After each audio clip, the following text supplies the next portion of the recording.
and welcome to another special episode with our friends from Australia, Alison and Jason. Hey everyone. Hi.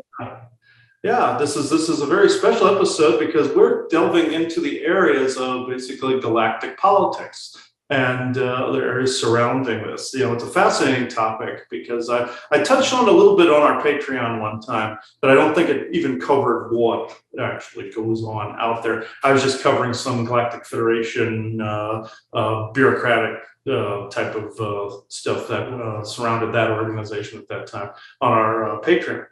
But there's a lot more surrounding the subject. I know you guys had other elements of this you wanted to touch on, but we can go into this. But Joanna, you want to do the affirmation blessing, and we can go right into it? Sure. Blessings to everyone out there now in the future that are choosing to listen to our voices. We send great greetings. We send great hope. We send, great excitement that as the days go by and we learn more about ourselves and we grow, that we are getting closer to understanding more about the galactic community that surrounds us. Definitely unseen by most, but probably you're touched by it most every day. So again, we send love and greetings. We hope you enjoy this today. Sit back, relax, and we think we're all going to learn a lot. So blessings to everyone there. Mm-hmm. So I'm not sure where to start at this point. Maybe you two could get this ball rolling this time. And, yeah, I can do that. Yeah. So I was in the kitchen with Alison cooking dinner, and next thing you know, I don't know what we're talking about, and I just got all of a sudden us being moved like chess pieces. So I'm thinking, I don't want to be a chess piece. Alison's like, I don't want to be a chess piece. We want to be our own sovereign beings and choose what we want to choose for ourselves. And then I was shown 3 chessboards, and you mentioned the other day about 10-tier chessboards. And I thought, well, I'm just going to stick to the basics for us because I was only showing the 3, and it was all about the humans, the governments, and then the next tier was the galactic arena. So we talked about that, and I can't remember everything now because this is going back a little bit, but the understanding I got was just like, oh, wow. So the galactic arena, how I saw it, was like whatever the factions were, controlling the governments, therefore using the governments to control humanity, to move them in certain ways, to have certain agendas play out. Mm. And then after that, I just then got trade deals. And I was like, oh, okay. And all this stuff just opened up with trade deals galactically all over, everywhere, and all interacting with us here through all the governments and all the different factions here, to using us as humanity as pawns. And I thought, geez, that's really interesting. And then we did our podcast and we started talking about the trade deals with the movie Jupiter Ascending. Have you guys seen that? Trading the Loosh. So that's where we've been working a little bit about that, about the trade deals, the chess moves, and how we all need to step into or be more awake, to step more into our authentic selves, to stop being pawns, and pull ourselves away and start being our own directions, if that makes any sense. Mm-hmm. It does. Yeah, so what you're bringing up, I think a lot of people are naturally thinking about as they're having to reevaluate their current truths on our political government. And the one thing that I want to contribute to this conversation is to try to help everybody understand through this conversation that there is nothing new. This is not brand new. This is nothing just happening. There have been things that have been happening behind the scenes, unseen to most humans, that have been going on for a very, very long time. And so, as this conversation unfolds, I think it's important for people to understand we're not saying the world's going to be annihilated and we're going to be overrun by something. That's not really it at all. But to understand that some of the dynamics that are going on in our current government right now and the governments around the world, the clown show or the play that we oftentimes talk about. I love to use clown show now because It is so in your face how ridiculous some of this stuff is, that really it's like, what in the world is happening? But that's part of the ploy as well, because it causes great confusion. You know, everyone's challenging their own mind rather than saying, nope, they are a bunch of idiots. And yes, they really are projecting. So one of the things I want people to consider in this playette that's been ongoing for a long time is it truly now is in your face. And when I say projecting, I'm saying in these agreements that we'll be talking about, in these things, there has to be disclosure. And so one of the great things that are going on now, people that know a lot about psychology and the behavior of human beings and how people accept responsibility, how they don't accept responsibility, things like that, is that what you actually are seeing is you're seeing a lot of projection that's being done from political figures who are, you know, narcissistic and belong to more of this elitist idea. They're going to tell you everything that they're doing by using projection and blaming somebody else. They don't care when it's really them who doesn't care. They are causing gas prices when it's really them who are causing the gas prices to get out of control. They are causing food shortages when it really is them. So one of the keys that I think I want, if I could ask people to open up their eyes a little bit more as we have this conversation, and when you leave this conversation to take a new look, is understand, look it up. Understand what projection is as far, because one of those agreements is that all along the way they have to tell you, because if they tell you in their clever little way, then you have the opportunity to collectively say no and stop it. But they do it in clever ways because they know a lot of people won't, and so that means consent to allowing things to continue. That's why it's so important for people to recognize, and you may not realize how powerful you are, but you should be saying, no, this is not what I want. This is not how I want society to be. And some of that collective consciousness has grown in energy in certain areas where things are averted. Plans are running aground. Things are happening, even though it's too much with the clown show, three-ring circus, to catch everything that's going on. But there are things. Again, I'm going to use the example of how in a terrible event that happened here in the United States, where two big structures were taken down, right? Yes. Okay. And a lot of people are talking, you know, that this was done intentionally to cause certain things. When you have something major like that's going to occur, people begin to look back and they begin to see, wait a minute, they mentioned it. They mentioned it here. They mentioned it. So I will say, in the first Independence Day movie that went out in 1986. No, 1996. 1996, yeah, excuse me. 1996. There is a countdown. There is this thing that's going on, and as clear as day up on the screen for everyone to see is 9/11/01.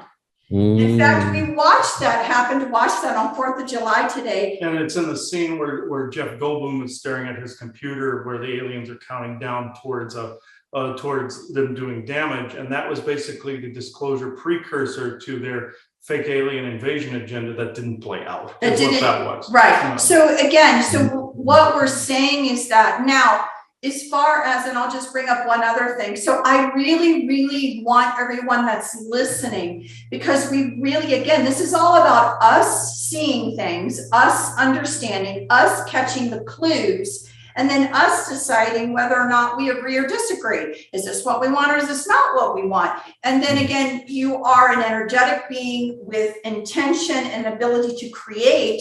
What do you want? Again, the worst thing in the world is to think you're helpless and there's nothing I can do, because nothing I can do then adds to consent to them. So even if it's just you're sitting in your house and you're watching saying, absolutely not, it will not go down this way. That is important for people to put out those kinds of energies with things that they don't agree with. And so basically, it's really important now for people to do this. And again, this is long-term. The other area that I want to point out really, really quickly is to basically say that what you have to understand is in the United States, I don't know if it's happening elsewhere, but in the United States, you're going to see clippets, and they've already been on TV, clippets, talking about a one world order, talking about, it's been happening in the United States for a long time, where different presidents have said something, where that has said something or whatever. And really all of that conversation, okay, about trying to coalesce governments from around the world. And I've always said, it'll never happen from this country unless you destroy this country. It's completely against everything. So you have to destroy this country, right? Which is part of the clown show going on, trying to do that in order to coalesce. But this has to do with the thought process, and it's always been for years and years and years. I can't even tell you how many years, because they want to join up with the galactic political system and be recognized by the galactic political system. And most worlds out there are only run by this many governments. And so for some of the ones that I think our current people would like to join, there's kind of this, there has to be one government that runs the world in order for us to be able to work with you and recognize you. So on Earth, that's actually impossible because of all the different cultures that are on Earth. With each planet that's out there, there's maybe one, maybe two races that evolve on a planet out there. We have hundreds of different race variations here at that, because there's different races that moved in from different parts of the galaxy. They were colonists. So also what you were talking about the chess pieces, I call that the hedge betting of the gods, and that's been around for a long time, since ancient times.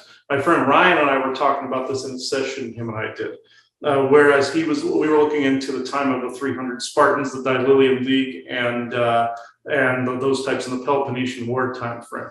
And I noticed that there were some aliens, some Syrian groups at that time, messing around and were trying to see which human group was more worthy to be their army or their voice box or something like that. Then you'd have another group go, no, I don't think that group's going to work out. How about here? And then you had several that did this. Then you had each one of them betting, going, let's make a wager on this. And then like roll the dice. Let's see which one takes over. Like, let's see which one takes over that area.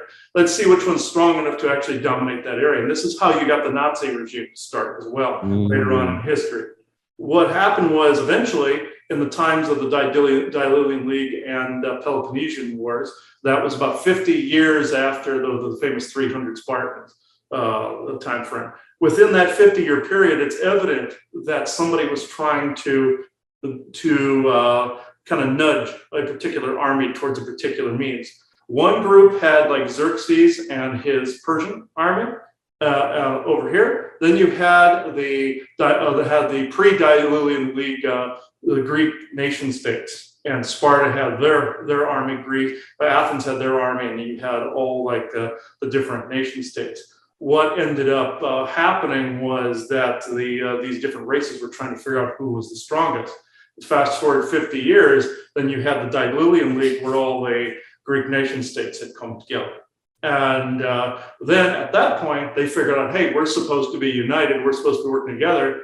And eventually somebody somewhere along the line, figured out, hey, there's somebody screwing with us from somewhere else, and they came together. And then when these guys were noticed, like, oh crap, we've been seen. I guess we lost that bit. But that's kind of how that's been going through history. When you see, there's a movie out there, the original Jason and the Argonauts, and that came out, the older movie. There is a sequence in that movie where you see the gods up on Olympus messing with a big chessboard, this huge chessboard, and they are pushing ships to certain areas. Oh, this army's going here, and you see each set of gods hovered around this big chessboard. Every now and then, Zeus will move in and move something somewhere, or Hera would move in and kind of corral something somewhere, and then everybody else is going, hey, what about this? Hey, what about this? Hey, what about this? And then when Jason finally goes up there, he sees what's going on and he starts chewing them out for it. And they're like, well, how dare you, like that. And he goes, no, we're better off without you, if you're going to do this. And eventually Zeus goes to clear the chessboard. And then he says, it's going to come a time where maybe humanity is best served by those who want our help least. And that's how they ended that. But they depicted that properly, where that's basically hedge betting of the gods, and also back to the way things in politics are here. It stretches clear back to the way politics are here, because our cabal and all these little disclosures you see in the media, all these little rules they have in place, trying to bring about the one world order. They're trying to join one organization out there, and it's the Galactic Federation. And the Galactic Federation, people think it's set up just like Star Trek. Yeah, kind of. It's far more political, far more fascist, actually. And they want all the worlds to join their organization to be a cookie cutter of that organization. And that's how you have the Cabal come in. That's how they sprang to life, essentially, to begin with. Even though the Orions sprang forth the Cabal families from ancient Egypt, like the Rothschilds, you have the Cabal that is like the micro version of the macro, which is the Galactic Federation. It goes with the as above, so below. It has to match, the micro has to match the macro, or the as above, so below. And that's the basis for all magic and all conceptual magic. So they have to have the bigger, smaller. Just like an architect plans out building a building, what do they have? They have blueprints. Essentially, here is the blueprints for what these guys are trying to accomplish. They're mirroring this, and it bounces back to them. Our energies here have to change that government out there. Why that's so crucial is you have all these alien races, like you have the good ones, bad ones, ugly, all in between, that some want to come here for their mining purposes, like mining resources, which they already do. Some want to come here to trade, which again, they already do in secret. Some go through our ICC organization and trade down here. Others do other nefarious things like genetics trade, soul trading, which that's a trading of ghosts and planting them on other planets to incarnate there. You have, the list goes on and on and on. But why it is so important to change it out there is there's a set of treaties that exist out there between all these different races, and they also signed them with the Galactic Federation itself. So if one race comes down here and tries to do anything out in the open, like the whole take me to your leader routine, they're going to get sanctioned like you wouldn't believe. They are going to get nailed. And the only time another race is technically allowed to interfere is if somebody else openly comes and does it. And all the other races have to get behind and enforce the treaty network between all of them. The grand example of this is there's several Cassiopean groups that I speak to on a regular basis. One of the main ones is the Mozen. They are soldiers, essentially, that helped our soldiers out during World War I and World War II. The reason this happened, the reason they were allowed to get that involved, is because there was another group from their solar system, from a planet called Darshin. And it's essentially they were of this Nazi-like mentality, and they even bore the symbol of the swastika like our Nazis do. And what happened was they came to Earth a very long time ago and attempted to steer through that hedge betting. They attempted to steer their own agenda and plow their way through history, essentially. And this is, people think, it's just the Orions or just the Draco. No, there's other groups that pull this. This group came in and decided, okay, we're going to, the Orions influenced, the Draco influenced the German people in ancient times to essentially become a certain way, all the way from the times of Atlantis, essentially. And the German people are descended from some of the giant groups of Atlantis and Nordic groups of Atlantis. So it's like, they're like, okay, we're going to go in here and see if we can exert our will. But we're going to come out in the open, and we're going to try to basically mold the entire planet as like the Aryan race and the master race. And this is how Hitler basically came to dominance in 4 short years. It was mostly underground, and the facility, and I cannot remember the name of the facility, that Hitler started the war machine from. It was on the border of Germany and Poland, where they first started the weapons manufacturing. If you look from above, it is a W, and that is the constellation symbol of Cassiopeia. The facility, they were basically telling these aliens, hey, this is where you deliver supplies to. And they were trying to get around the Galactic Federation by doing this, but the Mosen figured it out, and they figured that they were trying to empower Germany. The Orions and the Draco were also trying to empower Germany. So they said, okay, we're going to assist the Allied powers, we're going to assist the United States and Great Britain. And they came in, and during World War I and World War II, they assisted that side. And that's where you get advancements in certain weapons technology on our side, like early guns, like certain repeating rifles and things of that nature that came up around World War I time frame into World War II. So we had to eventually, as much as humans could comprehend of how to advance certain guns, certain weapons of some kind, they had to match what these groups were assisting Germany with. So they had to match it. And that's why the Mosen got involved. But then you have these other groups that do this trading here on a regular basis. And what that's all about is they will come down here. Physical aliens will walk down here.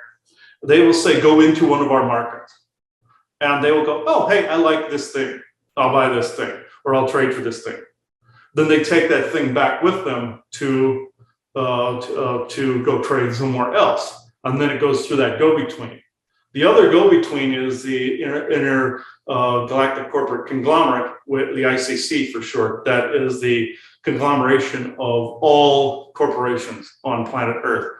All those trading alien races must go through them in the solar system.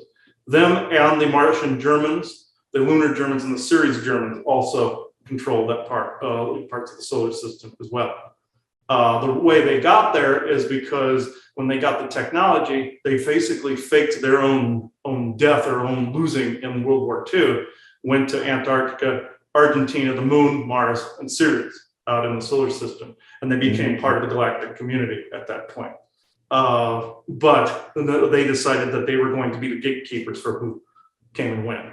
And then you have Solar Warden, which is our Navy and Air Force, which became basically the hired gun at that point. And you have the Martian Germans, which are their breakaway situation. The reason civilization. The reason this is important is because these races, when they come through here, and they have to wear a disguise when they come to Earth. Mm-hmm. If one of us spots one of them, the treaties dictate they have to drop whatever they're doing and leave. Mm-hmm. And I've spotted aliens in public before. You make eye contact and you recognize that they're not from here. They literally have to go. They get spooked and they take off. And that's basically what they have to do, or the ICC rips them a new one. So you have to, they have to leave. And even though these treaties, from what I understand, are starting to loosen a little bit, the more people start to mess with them down here and mess with Galactic Federation politics, the more that it changes here on the micro level, it affects the macro. And the more we put that energy and that thought for change through the Earth Nexus system, which was the ancient Bifrost in the Norse Scandinavian mythology. We start sending it dimensionally like that, it begins to change stuff out there. The way what I was told how people could mess with this system, doesn't matter what alien you run into, bad, good, indifferent, doesn't matter. If they are doing their thing, the ICC is generally getting a cut of whatever it is they're doing. If you disrupt that in some fashion, then the ICC gets the butt of it, saying, okay, this human noticed me. Now here, this is why this is our report, our itinerary, what happened. Then they have to complain to the Galactic Federation. And then the Galactic Federation has to amend some rules to account for people that are noticing some of this stuff. And so it's starting to widen the chasm as far as these disguises go, and it's starting to loosen up a little bit. But the idea is that Earth forms its own federation and these other races join us. is what it boils down to eventually what will happen. So just going back to one clarification, that's our understanding, is that what we said earlier, right? The governments want to do this one world government, these certain people. It really isn't as extremely cohesive. There are plenty of people that don't want it. And I mean, so there you have people that are trying to form it. You have people that do not want it. So again, what you may see is this certain level of, let's call it uniformity, right? Among certain governments. They're all nutso, okay? And all of this clown show is going on, but not everyone agrees. And I think that's important because this is where you get this, well, there's nothing we can do about it, right? They're the ones in charge. It's not quite as cohesive as people think. And there's many factions and many families. Correct. And sometimes if people listen to us and they hear a channeling and somebody, saying the war's unseen, right? There's certain wars and things that are going on that humanity doesn't understand and doesn't know about. Some of what they're talking about is the fighting that's going on with people on this earth who do not agree in that path. So you do have some people wanting to join the Galactic Federation, one world government. Let's put it all together. Let's get out there officially. Too many people are waking up. Too many people are having experiences. We can't hide this, right? We can't hide that there are other races out there anymore. We got to get this thing going.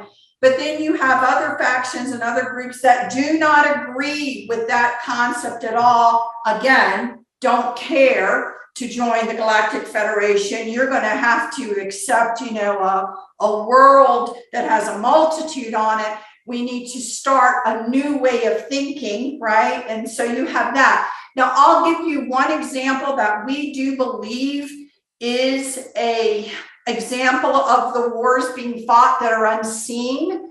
Again, I don't want to say too much because I don't want us to be thrown off, but there have been certain things that have occurred recently, and today is the 9th of July. One just recently occurred, and others have happened where monuments and different things have been destroyed by, some people say, a lightning strike. And one just recently occurred. One recently occurred a few little bit times back, and even maybe a few years back than that, something really amazing happened at the Vatican as well. What I'm saying, what I'm alluding to basically is that there is the new weaponry and stuff that are being used. And sometimes these things are being used as a war going on between those folks that we don't really understand. These different factions, these different groups of right. That I don't agree with that. This isn't going to happen. Wham! I'm going to destroy it. Or I am going to send you a message by the oddball of lightning striking twice in the same place, very destructive. You better yes, I'm ringing your doorbell right now, kind of things that have happened. And they will continue to happen. That seem like, and a lot of people, and I get it, if you don't understand the potential of the technology and what's going on out there, you're going to say, God did it, or you're going to say it's a miracle, right? Because it's a pretty natural, normal response to something you don't understand it was done. It's just like in the past, when a lightning would strike something, they would say Zeus was disapproving of something or something like that. So this is the same identical type of thing. Like the thing with the guide stones, for instance, where this dew weapon came in and just completely obliterated. And this was another faction. I picked up that it was benevolent that did this, that basically wanted to destroy the meaning of that particular timeline, like saying, this is done, this is over with, this is not happening. The Cabal wanted to whittle the human population down to 500 million. And they tried so many times through recent history, and it just wasn't work because people weren't buying into it. They weren't buying into that, no matter if they knew the Guidestones prophecy on the side or not. The Cabal was trying to staple in that timeline. They were even using devices to try to staple in that particular timeline because they made, again, trade deals with these galactics out there, some galactics that would claim the land that humans were no longer occupying. Now they've been caught holding the bag, because because that's not going to happen. That timeline's not going to happen. So they have a lot of contracts they've been basically they've gone delinquent on, essentially. And that's one thing that's making their organization fall apart, because people here are willing it, so they don't want that. So if we pay attention and we see some of these really, wow, how in the world could that have occurred type of situation. And again, and especially if you hear some people that just had to be an act of God or act of something, put in your consideration that what you're seeing potentially is some of the behind the scenes warring going on amongst our earth and different factions or whatever that agree, disagree, you know what I mean, and are doing it. But again, not saying all this to scare everybody, because we could have been destroyed over 50 million times. But they're, 2012 was the good example for that. Yeah. And so, the goal is that as our awareness raises, as our co-creative skills become even stronger and stronger, that we actually have more of a say in everything, which means that things are going to get crazy, things are going to go apart. Certain agendas, they run them through into the very ground until they have nothing else. Where even though they've got plan A through Z, backups, they're going to run them into the ground because they're forced to. Part of the forcing to has to do with agreements that they made, other people on this earth, to gain advanced technology information. So agreements have been made. Our background folks have been out there wheeling and dealing and doing whatever. And again, the surface dwellers, the useless eaters, let's say, or whatever, just use more as a commodity to gain their energy, to do soul trading, to do some things that really aren't that cool and more looked at as cattle, I hate to say it, by some of the earthly factions, but not everyone agrees with that. And this is also what has taken place here is some races want to guide people in a particular way so much as they will have some of their own people incarnated here, or they will have their own children not necessarily just born here, but raised by human parents, very much like the whole Superman Clark Kent origin story. Very similar. That's what that story was actually saying. If people know the Superman story and stuff like that, that is what that was actually saying. That's what that was disclosure for. Whereas you have children that are being raised by humans fighting big corporate conglomerates like Lex Luthor and Luthor Corp or LexCorp in the Superman comics. That's essentially what that was trying to say. Where they're like, okay, we need to be able to fight some of these corporations so we can change the nature of the ICC and the Galactic Federation. How do we assist with that? Hey, we'll put some of our own people down here to not only intermix with the genome over a period of time, but also perform a mission down here. Essentially like how Superman was, he had a destiny to him. That's essentially, he was the figurehead, or that character was the figurehead for that process that happens down here. And Lex Luthor was supposed to be the figurehead for the ICC or these corporate conglomerates that are out there. And again, just a reminder, so why do they care? Because again, you have the micro and the macro. The energies that burst forth from this earth and this experience affect everything's out there. So you have plenty of races that are out there that know that, what's going on here, you know what I mean, will translate and ripple out even to them. So they figure they do have skin in the game and they want to be here as well. Mm-hmm. Yeah, it's very interesting. I shouldn't say interesting. It sometimes can be horrific, the different layers that are behind all of this legislation. It's like, and let's talk about chess games. It's like that chess game that you see in Star Trek, that tridimensional chess that's out there. I always compare it to the tridimensional chess that you see Spock playing, where it's like where you have a chess piece that moves to this tier and the one's moved down here and this moves here, and that's called tridimensional chess. I don't even know the logistics behind tridimensional chess, but I have this distinct feeling that it is symbolic for all of us that is going on right now. It's not just one chessboard, it's a multitude of layers of them, like when you see that chessboard that goes up like this. And it would probably take a year to explain the entire logistics behind that. But it's very interesting how, and I can even feel I'm being mind wiped at the moment as I'm trying to talk, we're starting to get into a very sensitive subject of galactic politics and galactic trade. We've talked about this on several times on Galactic Interstellar Council. Me and Joanna talked about it on our Patreon. And Viking tends to get mind wiped. We tend to get mind wiped as we're trying to hit on these different logistics.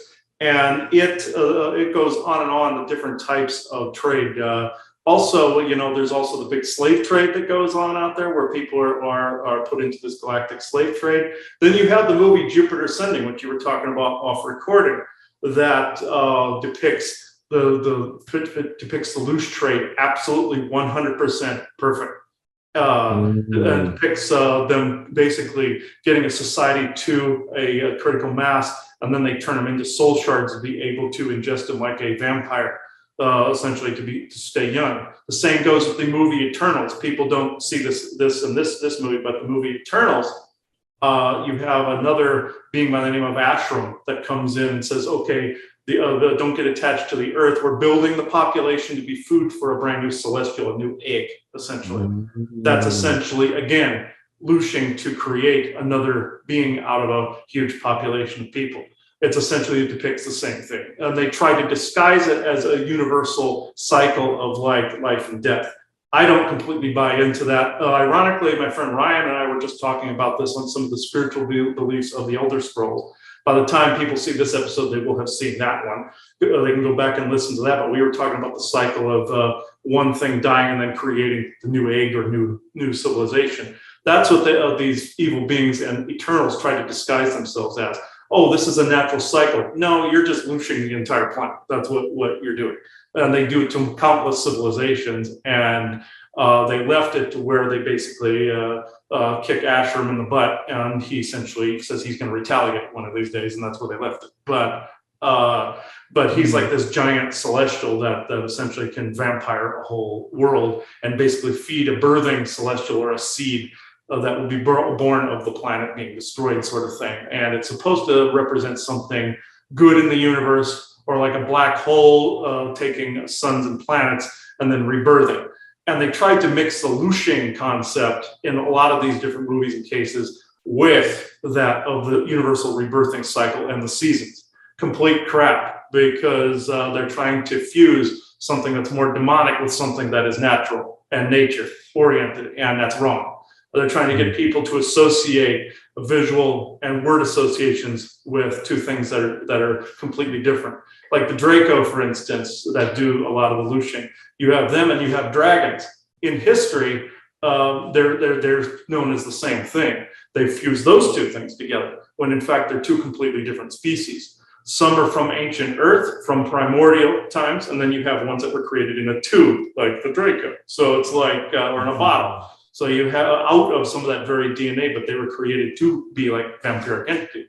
So you have these two things that are fused together. That's some people are going to have to separate a lot of these things and deny the known, essentially, and deny what they've known all along to be two things that are fused. Like in religion, like you have a lot of the spiritual beliefs that work, and then you have some of the total crap they've inserted into religion. Yeah. So Jupiter Ascending, I think, is a great example, since we've been saying it, and you brought it up earlier, of an example of a movie that was telling the truth that was going on, that who said no? Did anyone here when they watched that movie say, oh, hell no, that's not going to go on here? How many of us said no, right? It's an entertainment. So the entertainment industry and everything is used as a part of this grand disclosure, because they can say, we told him, we showed him, we put it in a movie. But no one's saying, no, which is another thing I would say. If you see something in a fictional movie or whatever, and you don't want it to be, even though it's fiction, take a moment to say, oh, hell no, that's not going to ever happen here, right? You see what I mean?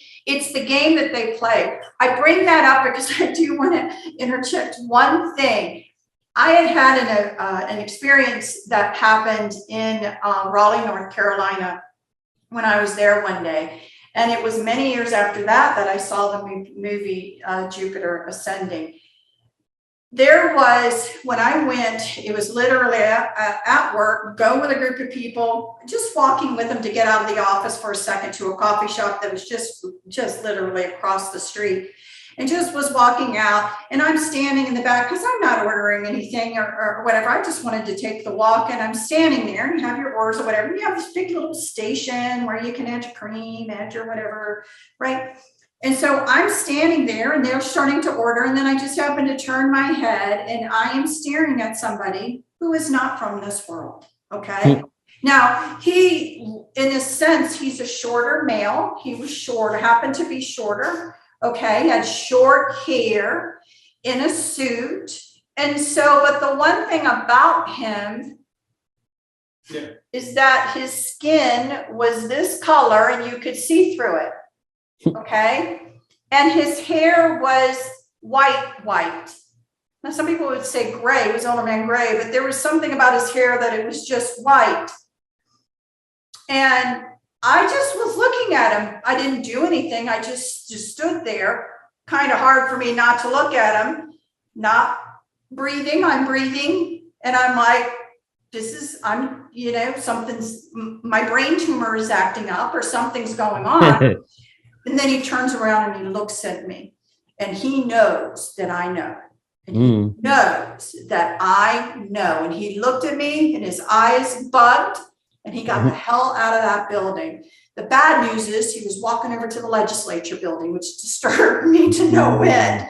But I do understand a lot of legislatures are infiltrated with good guys, bad guys, right? All kinds of beings. So the one thing that I found was interesting, and the reason I say that some of these things are out there and they're more disclosure than you think, is when I saw Jupiter ascending, I about had a heart attack, because the gentleman looked pretty identical to the one character who was the brother that was in control, and I don't know names of things. The brother that was on control had his right-hand man, his servant right-hand man, who was white-haired, looks a little different. Exactly like what I saw.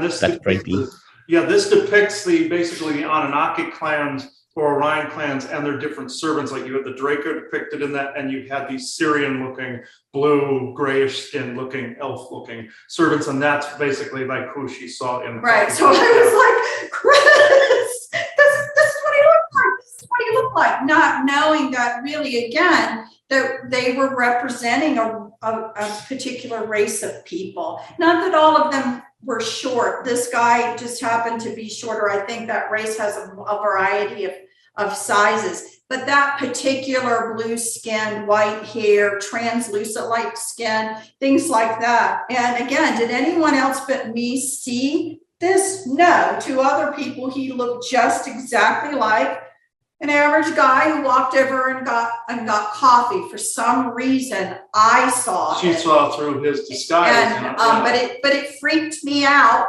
when I saw the movie, because I was like, I cannot believe this. So again, my point of this is, as we're learning and growing, if you understand the tactics of how our government and I say our government, the world, these governments are required, and these were maybe treaties that were more made with benevolent groups. You are required to let the people know, to let the people have a say, but it never said how.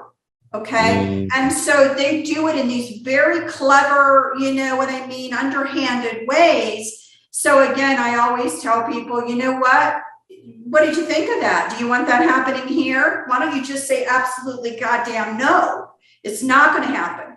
Souls aren't going to be harvested for energy. We aren't going into this kind of market. It's horrible. No, no, no, no, no. And I mean it. So people need to kind of understand that when they see things playing out on TV, is that what you want? Do you really want the alien invasion where all of our cities are destroyed? Do you really want that? I mean, they can make it happen. I guarantee you, if you want that experience. So people need to look at some of this stuff a little bit differently, I think. And then again, assert how you want the world that you're living on to be. Yeah, and this is also very important. You know, people also forget the 100-year disclosure agreement that our government concocted, this contract that they concocted, that's ends sometime in the 2050s. It's around the time that Valiant Thor and his group officially made themselves known here at Stranger at the Pentagon story that you've heard me channeling Valiant Thor. You've heard me talk about him in the past. You had Eisenhower, who basically signed a contract with some of these darker aliens, which eventually started some darker trade deals that were here in exchange for technology in exchange for abductions. That's the famous part of the story. What is little known about this is, of course, the New World Order made him do it. I'm always not a fan of people doing things in favor of New World Order, no matter what their personal feelings are. They should always listen to this rather than signing a piece of paper. But that's my opinion in that. But the further back in time, there was something that happened just prior to this country being formed, the United States being formed, around in the 1750s or so. I found out there was another re-up on a contract, essentially allowing the abduction for advancement in society at that time. What happens 20 years later? We have the United States being formed around the times of what would have been the retrograde of Pluto, which meant symbolically meant that there was one way being destroyed while another new thing was forming. This happened at the times of the destruction of the Roman Empire as well. The reason that's important, even though I'm not completely into the astrological portion of it, is that was part of that same hedge betting of the gods, where they helped this country form by us not only going to the colonial side and aiding the colonial side through visions, dreams, and coming to like George Washington, telling them exactly what battles he was going to win and exactly what things he needed to do that. That was part of that hedge betting of the gods too, later on in history. But then you had the United States form. Then, of course, you had the conquering of the Native American peoples, which were the descendants of those who basically opposed that of the Orion agenda and the hedge betting of the gods in the ancient times. They were the Lemurian peoples that essentially opposed not only the Syrian rulership on Lemuria, which were the servants of the Orions. That's exactly like depicted in Jupiter Ascending. But then they were opposed to any of that kind of thing. So they wanted to get rid of the descendants of those people. That's how you had this government form here, which was basically reptilian controlled, just like the British Isles. Eventually, it was also reptilian controlled, like the royalty that's there. You have basically that's how this whole thing got started. The different stair steps involved. People think, oh, that was basically destiny or God's will that this country be formed. That's why it was based on Christianity, saying God's will be done. Essentially, that's how that came in. It was essentially the hedge betting of the whole system of the gods. I say that with quotes, but it was essentially a group of aliens went, hey, wait a minute. Let's see if we can take this one stage further and create the micro version of the macro, which is the Galactic Federation, or the birthing of something just like it. But then at the same time, add the whole start later on in history, like they're doing now, adding layers of fascism and communism in there as well. So that's where you're starting to get those layers of the stuff that's happening right now with a lot of these different rules that they're trying to essentially either ban people from having weapons so they can't resist the government, or they're trying to basically tell people what to do on basically every single level imaginable, including the Lushing level, including the energetic, including ancestral, everything. And essentially they're trying to get it to match perfectly or fit perfectly with what's out there. This is why you had the Nazis wanting the whole master race or Aryan race that was country or worldwide, because they wanted to induct the entire world, make it so the entire world was inducted into the Galactic Federation as one government. That they figured if they had one race, they could have their own scientific innovations, they could have their own skin color, they could have their own ideals, be planet-wide, one language, one people, like how another planet in the galaxy would have.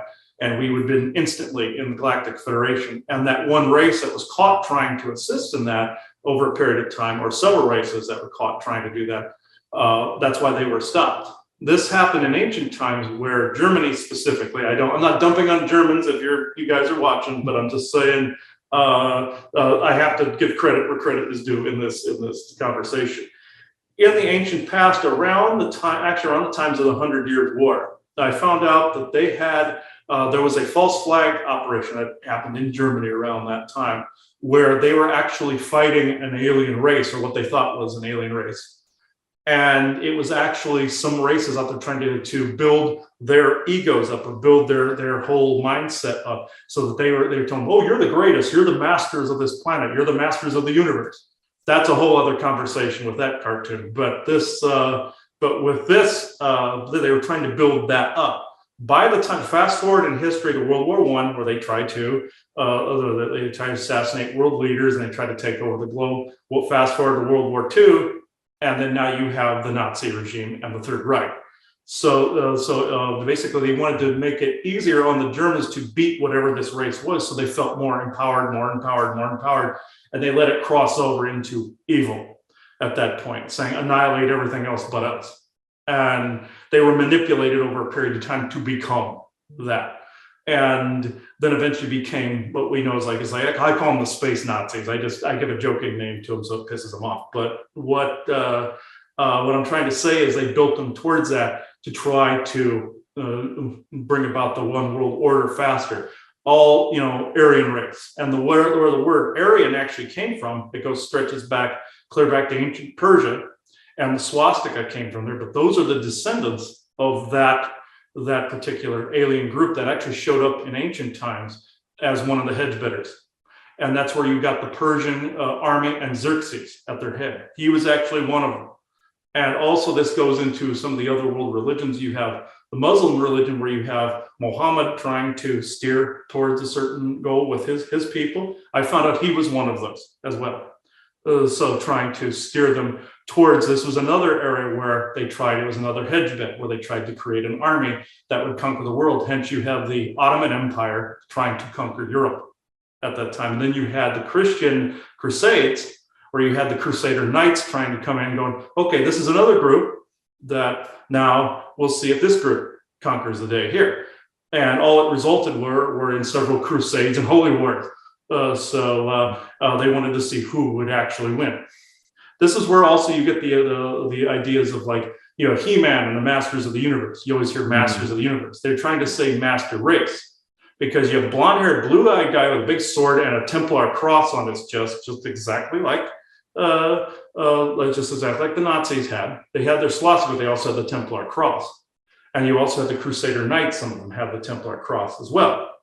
And you have the church as well. So these are representatives of that new world order. What happened is there's a good side to He-Man and the Masters of the Universe, where you're trying to say, okay, I am great, I can do anything, I have the power. But then you have the other barren side of it here, overbearing side, where you are master of everything. And they even added the whole pronoun thing in there. They called him he, man. So come on, they even added that in there. So, I used to be a fan of this. I'm still a fan of He-Man and the Masters of the Universe, but now I look at it a little differently. They even had him trying to kill Skeletor, which is before Skeletor becomes Skeletor, he's a guy named Galador, and he's like this Syrian, blue-skinned, pointy-eared looking, elf-looking guy.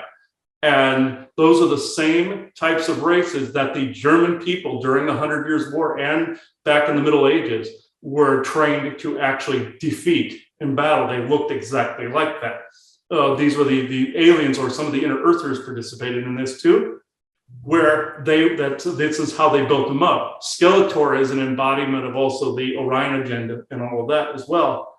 But the way they had him look before that was exactly the very same enemy that they had Germany going after repeatedly to build them up, to build their whole sense of worth up in history. Not a lot of people know that was supposed to be the embodiment of that. And then they throw the misalignment of the English language in there, and they're just basically doing the pronoun separation, which is a de-evolution of the species as well. So they're trying to get people to focus on that, and de-evolve. The masks went that way too.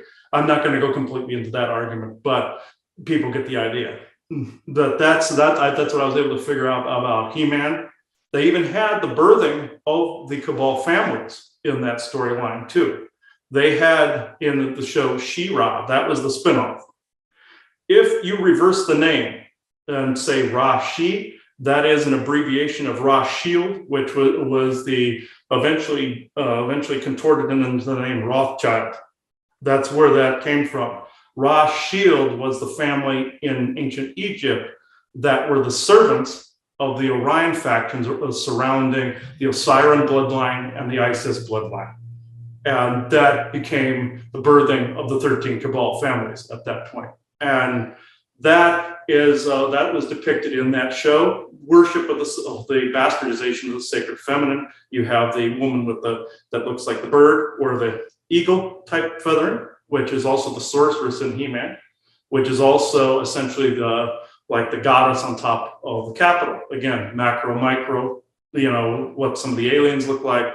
Micro meaning Earth representation, macro out here. They even had her depicted as going after protecting a big white city. What was that? Washington, D.C. It's also called the White City. What was she protecting it from? A big clock in space that was essentially an artificial intelligence representation, or a time clock that she was actually having to defeat. What was that was just blown up? The big death clock known as the Georgia Guidestones. So that if you tie it all together, that's the disclosure that led right up to this point if people were paying attention. Well, it's hard to pay attention. Yeah, and it goes on multiple levels. They even had the Lyran Wars put in there with the show Thundercats, whereas it was these cat people that their world had just been blown up, and there's this big Orion reptilian mummy chasing them through space in a big black pyramid. So, and they find this colony that they go through space, and they age in stasis over about maybe a 20-year period or something like that. They end up on a planet, and eventually this mummy guy with his reptilian and elven servants find them. But he's inside of this pyramid, you see, and he cannot take his full form for very long. He uses up his energy, and he has to go back down in the pyramid and collect energy from the environment through his black pyramid as an energy collector, like the Lucian that takes place here. He can't stay in his full form very long to come to battle anybody. So he uses his servants to go out there. What the guy in the pyramid was representing was all the Orions that were sending their servants out to actually do their bidding, very much like these. See, Syria. See, so there you go. It's all right there. That's the point. I guess the point is, and I know he went into a lot of great detail, and everyone's like, well, what does this have to do with the outside? Yeah. But the point of some of the things that we're trying to bring up is the fact that how long these thought processes have been out there, how long they have been manipulated by different things to keep pushing us into a political system that is advantageous to not all of us, but to the ones that are in charge dealing with the greater galactic community. And there's a ton of disclosure out there put in silly ways, silly cartoons, silly shows, silly dramas. And that has more to do with the real history than the history books that are written by the victors, but who would actually believe that? And so I get it. And, I really get, that everyone's like, what? You guys are nutso. I get it because it feels like we're nutso too. But the fact of the matter is the more information that we collect, and again, I just go back to my personal experience, because when I saw that being in that movie, my heart hurt. I couldn't believe it. So, I was like, oh my God. So anyway, but that's the point of it. So I know we have completely diarrhea out the mouth, and there's many, many more things that we could say, but up to this point, guys, is there anything brewing question-wise or clarification-wise that you would like to bring up? Well, as we've been talking about this whole situation, and we've been discussing, disclosure in certain movies and shows and things along those lines, for me, and I talked to Jason a lot about this movie. This is one of my favorite movies. It's called Equilibrium, if you guys have seen it. Yes. Because it shows exactly how a community, let's say the planet, the whole of humanity, has been put in a position where they actually become one collective. They have one way of thinking, and they don't deviate from that thinking. Every person's desk, if you're in an office, is all unified. You cannot be an individual. And the reason for this movie is called, if you're a sense offender, so if you feel, you're called a sense offender, and therefore you get jailed, get death, and anything. So if you are different to the collective way of thinking, then you get punished. And if you don't abide by anything, even your own children in a movie can dob you in. So it's all about being under one rule, one way of thinking. You can't deviate from the thinking. You can't have individual thinking. You can't be an individual at all. And you cannot have feelings at all. And that, with everything that we're talking about, kind of ties in with the different disclosure in movies, with the trade deals that go on behind it. It's the different levels of what you do here and how your energy reflects that on another level will also determine what kind of trade deal you do on that other level as well. Yeah, I've seen that movie a couple times, Equilibrium. It's dark, but it's actually very accurate as far as a lot of those levels of control are and how they could become if people didn't corral that. Like, you even saw the character of Father in it and his direct servant that's in it. They both were feeling emotional, everything. They didn't want anybody else. They wanted to be able to control the world, their entire selves, through the whole thing. So what's going on here? So the de-evolution, the de-structure of society, which is trying to go on right now. A good example is really just, let's just say, current events that are going on right now, where instead of being a mother giving birth to a child, you're the birthing parent.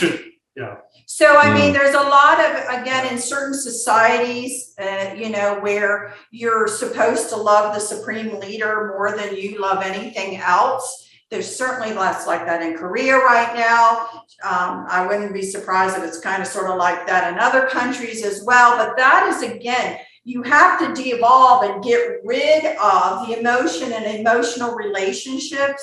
So again, what way to do that better than to saying it's not your mom anymore, it's just your birthing parent, and we're going to take you into school and we're going to teach you everything you need to know. And by the way, let us know when they're screwing up. And that is literally happening. That deconstruction to that level is trying to happen here in the United States right now. I don't know. Trying to get rid of millions of years of evolution. Right. It's a de-evolution. Yeah. Again, something to go against the growth and spirituality of people to cause. And how are they doing it again? They're doing it with the fear. They're doing it with the lack of resources. They're doing it, with all of these other things. And like we had just talked about on another show, that because people are desperate to take a breath and to feel normalcy, they want you to make those your new foundational belief systems to help you decompress and relax. Just accept that as the new normal. And so people have to be aware that, again, another great example of different movies and different things that have been out there that were put out there basically telling you everything that was going to happen, but no one said no, right? Because they did it in a very great way where it became a part of entertainment, and you didn't have the people walking out of the theaters or walking out in their homes basically saying, well, that's a timeline. It ain't going to happen here, right? And so that's how it's done. And so the information is out there. No one takes it seriously enough, but it's being implemented. Again, another form of a projection, right?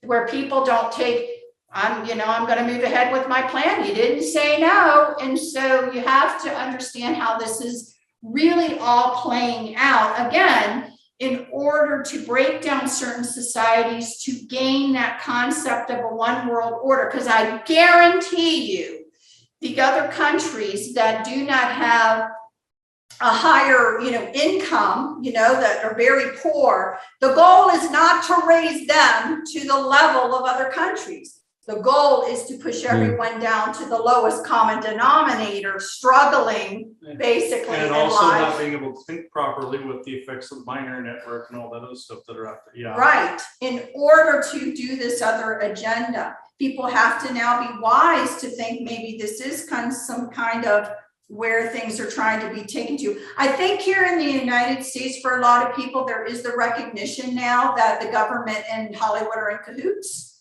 I think that recognition is coming, that they really have been used to be a propaganda machine. The news networks are now being seen that way too by a lot of people. I don't know how it is on the other side of the world as far as, people recognizing these things.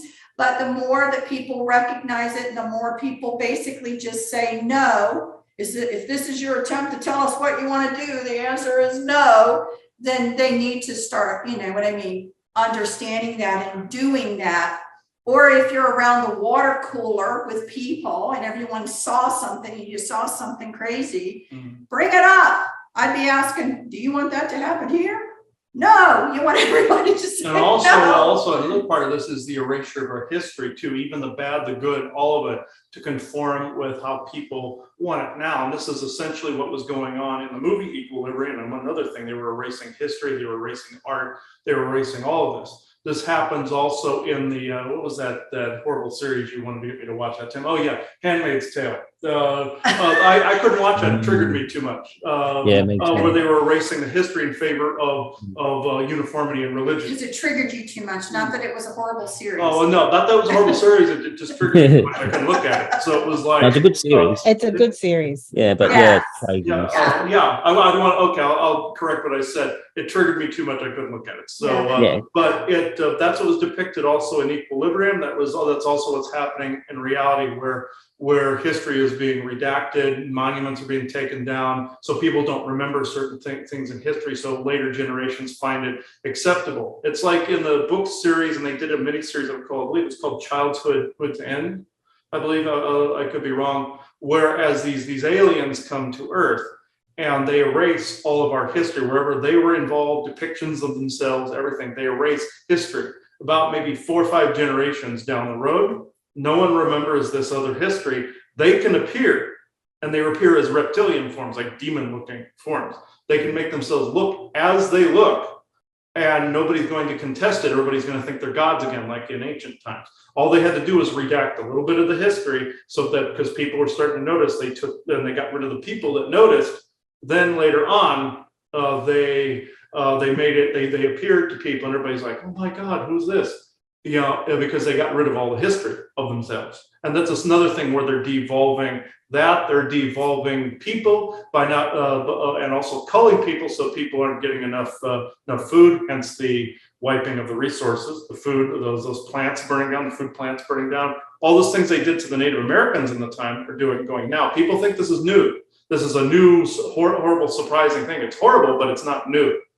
Back in the day when they wanted to get rid of the Native American tribes, they didn't go at them in a fair fight. They killed off their food supply. And that's what the cabal did to them at that time in history.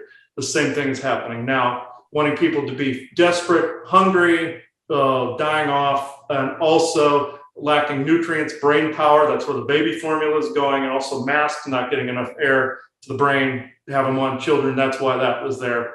A lot of fear, a lot of ill co-creation going around, and voila, you have the de-evolution of the species. That's essentially what they're attempting to do. But they're trying to de-evolve millions and millions of years of evolutionary traits in a matter of a short period of time, and that's impossible. But they didn't get that memo. It's just that that's what they're attempting to do. And in some cases, they did do it a little bit because they started the binary network back in 1964, I believe. And the Nazis turned this thing on to slowly dumb people down over a period of time, evolving it into what we know of as 5G. Now, more mind control on top of that through our technology very slowly over a few generations. This is so that some people here were too dumb or too myopic or too scattered to see what was actually going on and not grounded and not seeing what was actually going on. So if I know we can do this forever, we could talk for hours and hours and hours. But you two, we want to hear from you two. But I have to tell you, we have an impatient guest. So you're feeling it too, huh? If I could mimic our guest, it'd be like, oh my God, would you stop and let me talk? That's what's going on right now back here. But before I let him in, he can wait a minute. But I'm just saying that's literally what's going on back here. It's like the rolling of the eyes.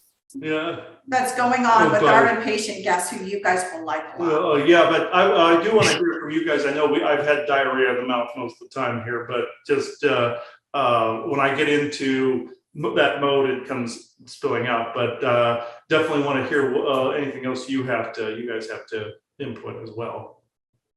Well, speaking on the whole trade deal thing, everything that's happening in the world that's going on in the last few years, it's more of what kind of energetic trade deals are happening behind the scenes. So, for example, you are going to buy an apple, but in reality, energetically, there's another trade deal going on with those two people.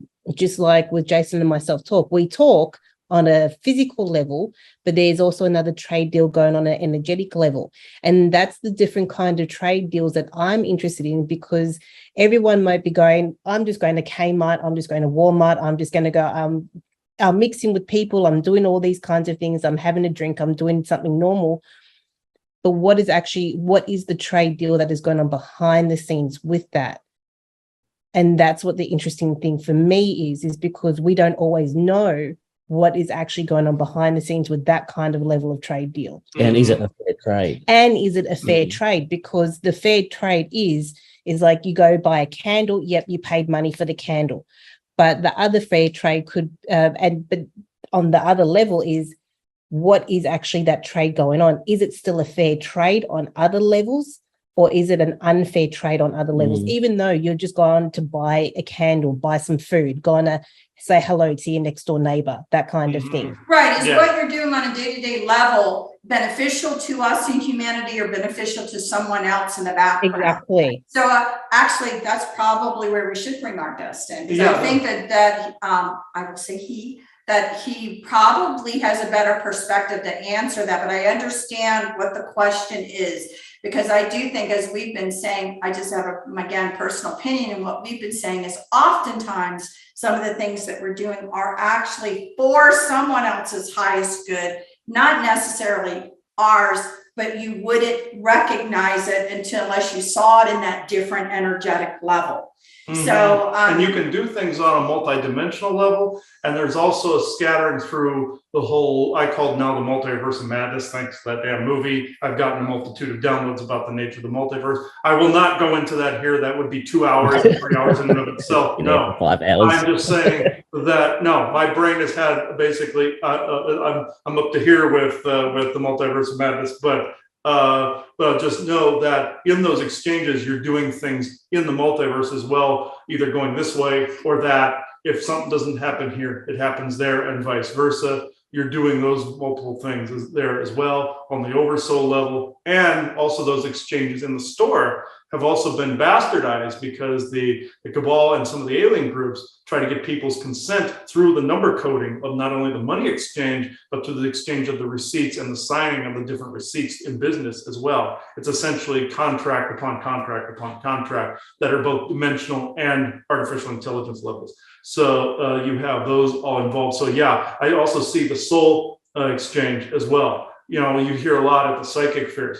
Oh, this is a fair energetic exchange. I hear that all the time, and that's true. You go to buy a candle, and you're paying for the candle, but what else are you putting to the table? Like, say, the energy of the candle, or the meaning of the candle, or about the meaning of the person's energy, or the impact of the person's energy purchasing the candle.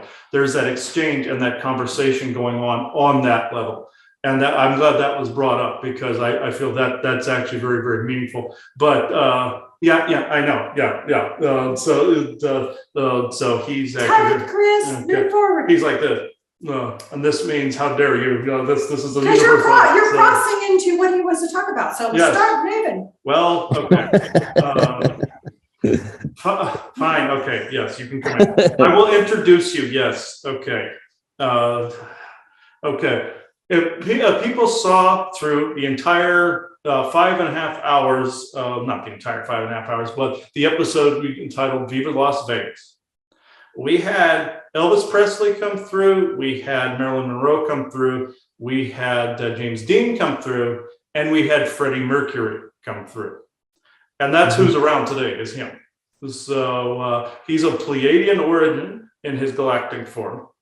And he, I believe, is fully engrossed in what we have been talking about, because the whole time I was talking about the galactic trade and you guys were talking, he was talking, he was going, God damn it, that's what I was going to say, you know? So, like this. So he's an extreme perfectionist, as he was in his human form. But even though he's the entirety more of himself, you know, galactic self, he still was bringing that here. It's still the macro and the micro, where he was more the human representation of what he wanted to bring to the table. And vice versa, he brought back those codes to himself there. So it was a fair exchange of those codes and information. Yes, okay, yes. He's saying that he doesn't encounter people that actually know the subject matter. He just usually is the one to actually so we challenge you, because okay. now you have to add to what we've said. Yeah. And I heard Isaac outside go, ta-da, you have to add to it. Now you add to it. Okay. We're not here just to channel people. He sees that. He says, and Chrome is actually here too. He's telling him, yes, you're dealing with sets of people that know their stuff.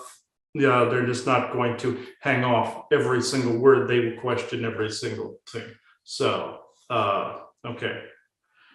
Okay, yes, you can now come through, but please use the crystal this time. You literally jumped into me the last time, so yeah. All right. He's fairly strong too, because he's very abrupt. So you're fine. Yeah, just use the crystal if you would, please. Ooh, instant cotton. Hang on a second. Ooh, strong energy.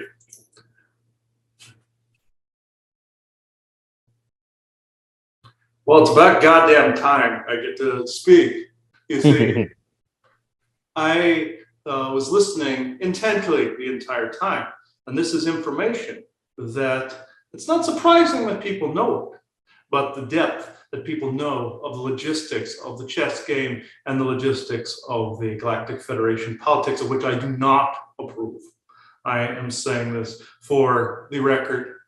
Nor would my human self in human form of ever approve of this level of manipulation, control, politics, and legislation. And you even saw that level of legislation in Jupiter Ascending, where you saw all the bureaucratic nonsense that led up to the ownership of the Earth by the one person. You see, that was the one, supposed to be the one owner that then would bring the Earth into the greater Galactic Federation. You see, that's what they were trying to get at, that one person had to own the planet. That through a series of bureaucratic hoops, just like you see on the Earth when you're trying to start a business, they're hoping that they give you enough hoops that you'll just give up. This is why you have that convoluted system in place. Your Nazi party introduced that whole compartmentalization theme, not only within projects, but it introduced it into your society is causing people that would bring about stoppages in your society, or convoluted arguments without ending, like you see now, paradoxical loops of thought in your society, even in your call centers, where people talk in circles, or people talk in circles in life, whereas certain concepts are constantly either touched on, not touched on, or ignored altogether. And if you were to ask somebody about it, they would constantly go either here or there, or they were neither here nor there in their conversation. They would speak in circles, he likes to say. And you hear this in your call centers, you hear this in your business transactions, you hear this in your courts, you hear this in your law enforcement, you hear this all over the place. And this was depicted accurately. He likes to use a MacGyver episode as a template, where MacGyver sees all the push pins in the board of the entire country of the United States. And those represented different Nazi operatives that worked their way into society, cops, judges, political officials such as senators and congressmen. This actually did historically occur, not just because of your Operation Paperclip, but happened actually slightly before that. Paperclip was more the public project. This was because the Nazis faked their own death and began to infiltrate different spots on the planet, which allowed them to leave the planet to begin with. But this was depicted accurately in that episode, whereas the female Nazi said Hitler moved too quickly, you had to slowly infiltrate and slow drip over a period of time. This is why the Galactics are slow dripping the antithesis of that to counterbalance, or benevolent Galactics. I myself, I'll just go into myself for a minute.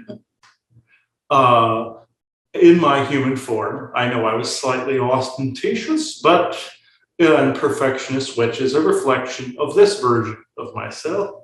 In the galaxy, yes, did I bring forth some musical inspiration at that time in history that reflected some of our culture and some of the tones that we depict? Absolutely so. My soul, though, the entirety of what you would call oversoul, wanted to come in at that moment in time. Very much like when your Frank Rosetta spoke, he said he inserted himself under his own mission and his own parameters at that time to improve the aspects of the artistic community that now spread far and wide. This is what I wanted to accomplish, but it was a spreading of the different harmonics, very much like the Torah people do, where they incarnate and spread harmonics. This is essentially what I wish to do. And no, I'm not just Pleiadian either. That is more of a human term. I am literally of a cluster of planetoids that surround a double sun. This is not Sirius, like you would expect, but it is in the Pleiadian star cluster. The two stars that are the closest together is the cluster of the Pleiades in which I'm from. There are hundreds of planets in the Pleiadian star clusters, not just the Seven Sisters. And there's several other smaller stars within that we do not see. I'm from a planet of not only traders, but artisans, musicians, and different, more creative minds, intellectualists, and the like. We tend to be a group of, you would say, perfectionists when you're incarnated here on Earth, or if we're raised by a human family on Earth, we tend to bring about a, you would say, more of an anal retentiveness to the professions in which we come into, bringing order of chaos, but also spreading the music or the artistic fervor or the scientific innovations. And then from a human perspective, it would look like we were being chaotic amongst order, when in fact we are bringing order to chaos by bringing in more of some of the galactic harmonics at that point in time. When I was more in the human form, I wanted to find any of the more ostentatious or more, like you would say, not so normal of the human traits, or what people would consider to be a normal. The reason I did this is because I wanted to show people there's no such thing as normal. So I went against that grain. I wanted to show that there was more to it. And others of my race in society have come into your society doing the very same. And some other beings on a soul level, such as your Frank Frazetta and your Jeremy Brett, when they came through on other shows, were basically inserting themselves in a similar fashion. There's even one of our neighboring planets where you spoke to a being by the name, he called himself Herman Proton at one point. He came in to advance the narratives within your comic book and artistic worlds. It's a very similar mission to myself. Mine was more music.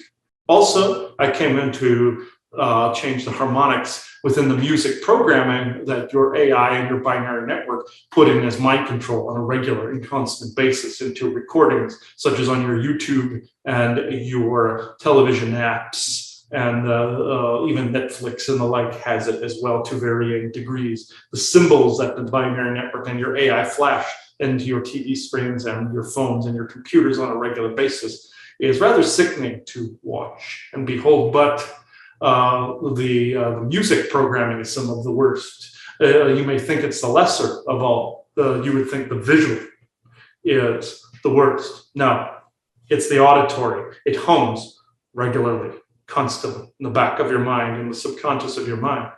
You come in with something very loud and out there, music-wise, and that has some meaning in those harmonics. It begins to cancel those other harmonics out. And this is one of the reasons that I came in to begin with. Many people will think this is not actually myself. It is because when you go back into spirit and then transition to, if you wish to transition to your galactic form or not, sometimes you become different slightly when you transition back than what your human form was, because not everything you were out here could be contained there. And even in the physical form that I'm in now, you see, it looks very similar to myself there, just without the facial hair. Very similar, just with some blonde hair and blue eyes, David. In this respect, with some brown and black through my hair as well. Very similar with long hair, but the point I'm making is this. I'm still not the entirety of my library. I just chose to go back to that original galactic form that originally chose to come here. The entirety of the library still exists around and within. But even in this galactic form that I am speaking from before you now, cannot utter every utterance of the entirety of the library. If I so chose, once, say, if this body would pass away in that form, then I would bring those codes back to the entirety of the library. He likes to say the electrical plant versus a substation versus a house, which would be the human. This is where I'm at right now, and the entirety of my existence name as a big celestial type, not necessarily galactic form, but oversoul type form is here. I have access to this, I have full access to it, but not all of it at once. I can circulate it. The human would have circulated less, very much like an electrical plant has the entirety of the electrical field generated, then it dials down to a substation and dials down to the human or the household. This is essentially how the human mind can comprehend how this is set up, this system is set up. And essentially you can see it's in threes. He was picking this up as well, in threes. This also has to do with some of your galactic politics. They try to mimic this process. Your Orion continues to try to bastardize that three in every way, shape possible. They try to invert triangles. They try to make fake downloads. They try to make repetitious downloads. They try to put this in contractual form, saying people have sacred contracts, which that's one still slightly holds. People have their own missions when they come in, but it is not a business contract, nor has it ever been. It is more or less in the connotation of you've come here to affect change in some fashion, like I did. You are not required to do it. You are not locked into this when you do it. You are not locked into a contract. If someone beforehand made you sign a contract, that's those damned Galactic Federation fascists that did. And I am pointing the finger where finger is due. A finger is due in this, and credit is due. There are multiple layers to the Galactic Federation. You have also other federations, such as the Mayan Federation. You even have space pirates out there, folks. Good and bad and ugly and all between. Space traders, you have slave traders, you have soul traders, you have all in between. And those that resist, do not sign treaties with the Galactic Federation are automatically pirates. So this is why even some of the good races do it so they can make those changes from within and push that energy back there. This is also why people are born here or they assign children here, so they want people in the Earth nexus point, which is very powerful, to affect change out there by making changes here. When you make changes in the micro, you make changes in the macro. This is how those rules go. As above, so below. And these people out there know this too. There are many races out there that back you up in thought and in heart, but unfortunately would never show up in person.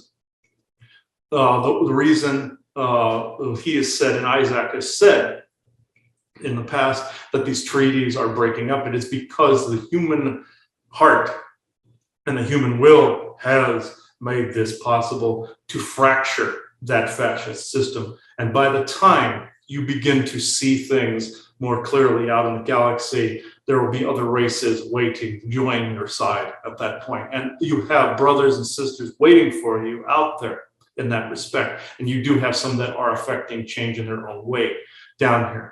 And they see that by that disruption that has been suggested, very brilliantly, I might add, to disrupt your intergalactic corporate conglomerate or interplanetary corporate conglomerate. Many people say both, and they don't really care, to tell you the truth.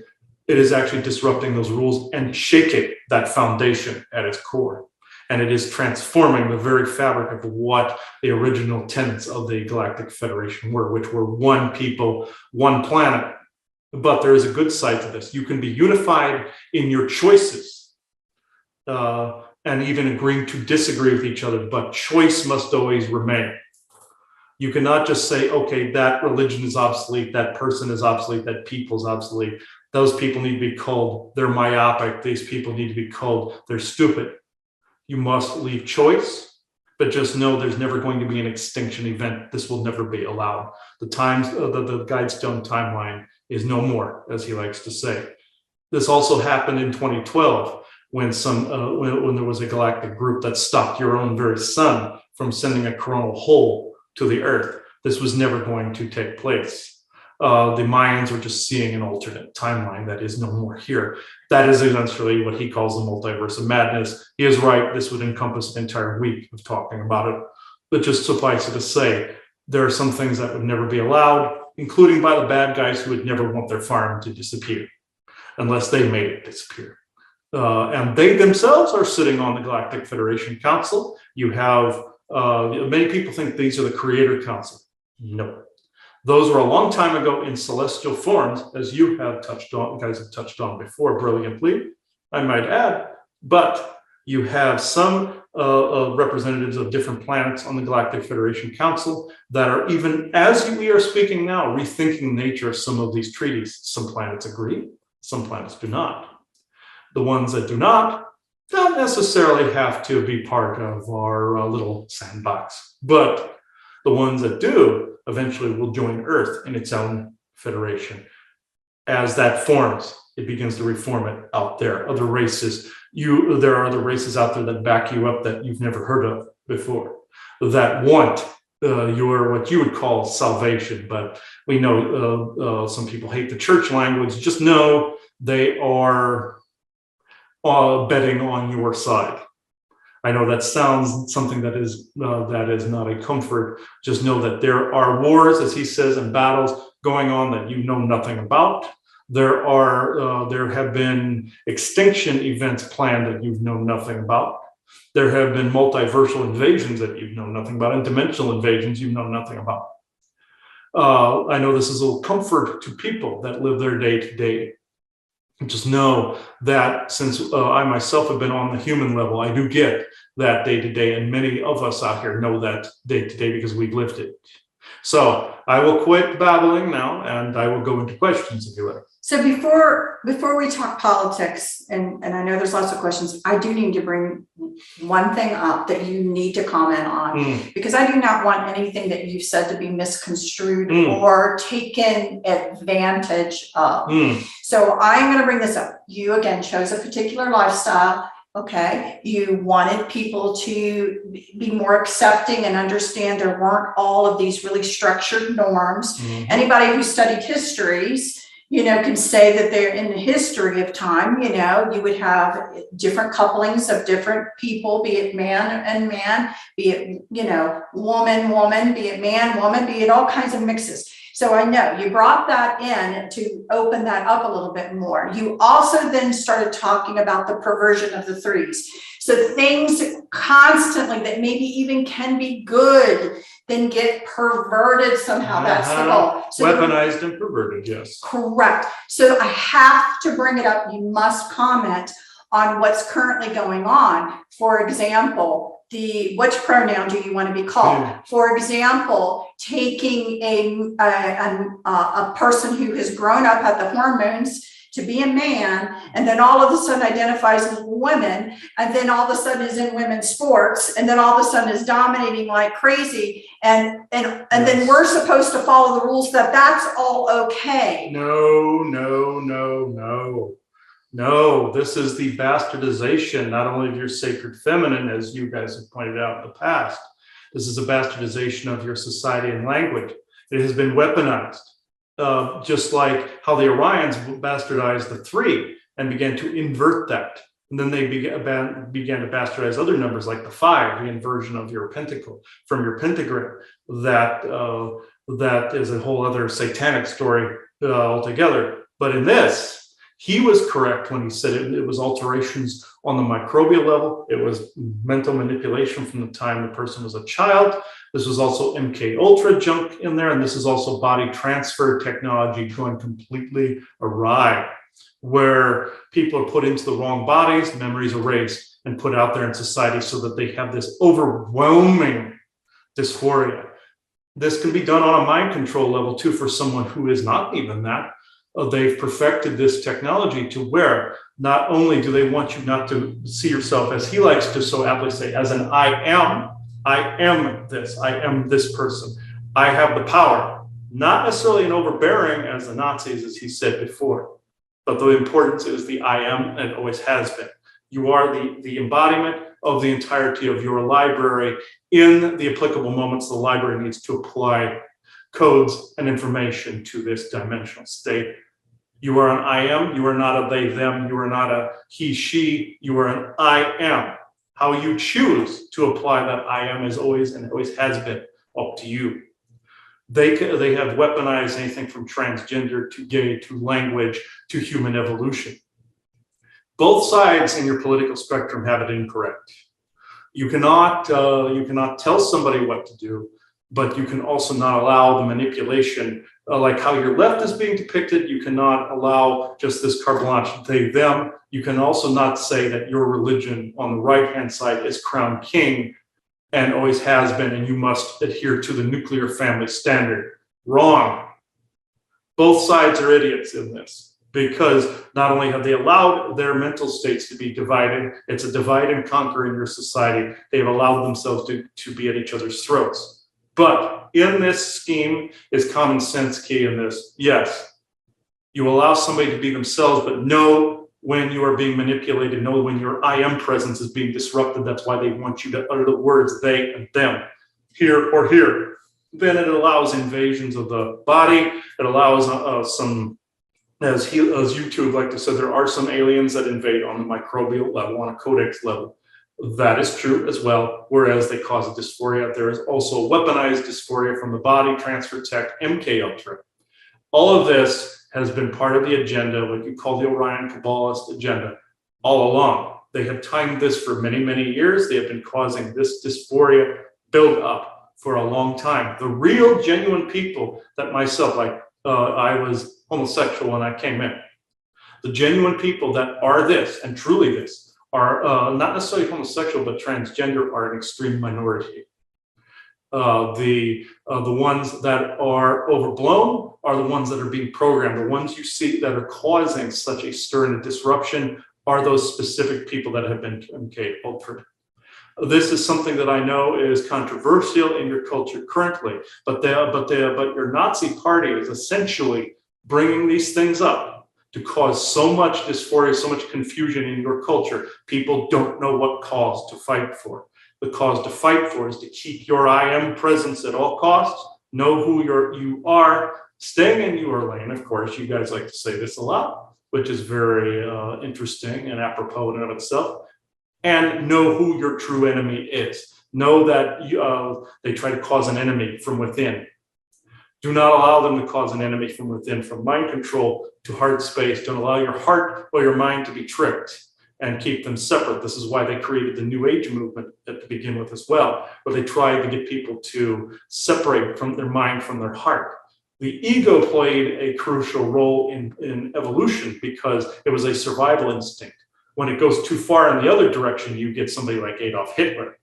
When you keep it balanced and not try to rid yourself of part of your own mind and your own survival instinct, you then allow your heart to take control of this. But your heart without your mind can be tricked, you see. You have codexes here that belong and you have codexes here that belong. Use both. You have to know who you are. If one day you wake up and you feel you're the wrong gender, you have to ask yourself why. If you've always felt you were one way since you were a child and it feels natural and flowing, different, just know you were still an I am presence at that point. When you allow yourself to be tricked to go pendulum swinging, they, them, he, she, whatever, and you are not grounded, That is manipulation and always has been. This is manipulation and de-evolution of the language, which is a spell, which then begins to degrade the energies around, within, and all over the place. I am is the most important phrase that can be accessed in this situation. Well, thank you, because I just had a feeling you were going to be recruited to be the spokesperson. No one actually recruited me. I actually chose to do this, much to the chagrin of some old goats that are standing with me at the moment. No, I just, there's people that would take what you said earlier, and then they would make that the approval for everything else that they're doing. So it was really important, I think, in this date and time, even though it's a little off topic. Distinction between the two. You needed to clearly state your opinion on that since you opened that door a little bit. Okay, so we'll go into the politics, now. So, do you guys have any particular questions you want to ask? Do you have a question? You go. No, I don't have a question. I don't have anything. No, not at the moment. Oh, okay. It's not off topic, but I'm just curious because I feel it's to do with trade deals and chess moves and stuff like that. So I've had the Elvis Presley energy around me for the last few weeks. And I was just getting, as you were talking, was he used as to be used as to do chess moves and trade deals for the planet? And I'm getting that this is connected to the galactic arena as well. And I didn't get this until this conversation. Am I on the right track here? Or because it's not just him, it's a lot of famous people. You said Freddie Mercury and other famous people. Are they part of, part of the trade and the chess moves for the planet on behalf of the planet? Or is this part of the Galactic Federation or the galactic stuff that's playing out? Yes, this is all of the above, actually. He himself wanted, in his human form and his soul form, wanted to put a stop to these very things. When Elvis was in his human form, he began to see these counter moves in Hollywood. So was your James Dean, as he came through and said as well. And so was your Marilyn Monroe. They all attempted to inch this forward a little bit, and they were either killed or humiliated in horrible ways. Your Elvis being one of the worst, he came through and said he was humiliated before trying to expose this patterning. So you are absolutely correct about Jason. In this, people like myself, himself, we attempted to come in to try to correct these things. And we discovered some things in the background. I, in my human form, didn't completely see all this. I came through to change the music harmonics. He himself saw some of the ugliness in the background, even got addicted to some of the drugs in the background as well. Your James Dean came in and saw some of the abuse to women and some of the abuse to children. He attempted to stop this and was killed. Even your Paul Walker saw this. Your Marilyn Monroe saw the corruption in the politics and was killed by the Kennedy brothers. So in their own levels and in their own ways, they made a fundamental change just by the very footprint they left here. But as humans, the souls can get enthralled as well, and even galactics like myself can get involved. Get enthralled very much. There was a movie a long time ago, I believe, with your David Bowie, I believe, which is he's also a member of my species as well. So I feel I can talk for him. This particular movie he was in, whereas he was a galactic that came down here and got enthralled with addiction and got enthralled with sex and all this other stuff. This is exactly what happened to the incarnated versions of ourselves. Myself included in that. So that as history well depicts. So this is why that whole AIDS thing was brought to light, because this was a government thing that needed to be brought out. This was a secret government project of, again, depopulation and color. This is also another reason this was brought out in the open, and there's been so many spokespeople that have talked about this in that way, or famous people that have contracted this as they wanted to show what was going on a soul level. But this was also your Kabbalists' way and your corporate projects' way of saying, hey, we advertised this, we advertised what we did. We advertised what we did. AIDS is out in the open. Aren't you intuitive enough to know that we just told you what we did? This is exactly also why that was out in the open. That's part of what you were talking about. So yes, all of the celebrities that you know of, and some you don't, are involved in this to some degree, greater or smaller. Now, did the souls volunteer to go through this process to conduct change? Yes, you can argue that. You can still argue that point. But some have gone above and beyond, or below and beyond, and have skewed from that lane, or have improved upon finding things in the human form that could improve the very mission that the soul was originally on to begin with, and say, hey, stupid, there's a better way. The avatar can pick and choose which way to go, or even end the soul mission, which is essentially what he's finding about his soul Torrent Kal. He came in with a, what would you say, a cookie cutter mission. I will just throw him under the bus.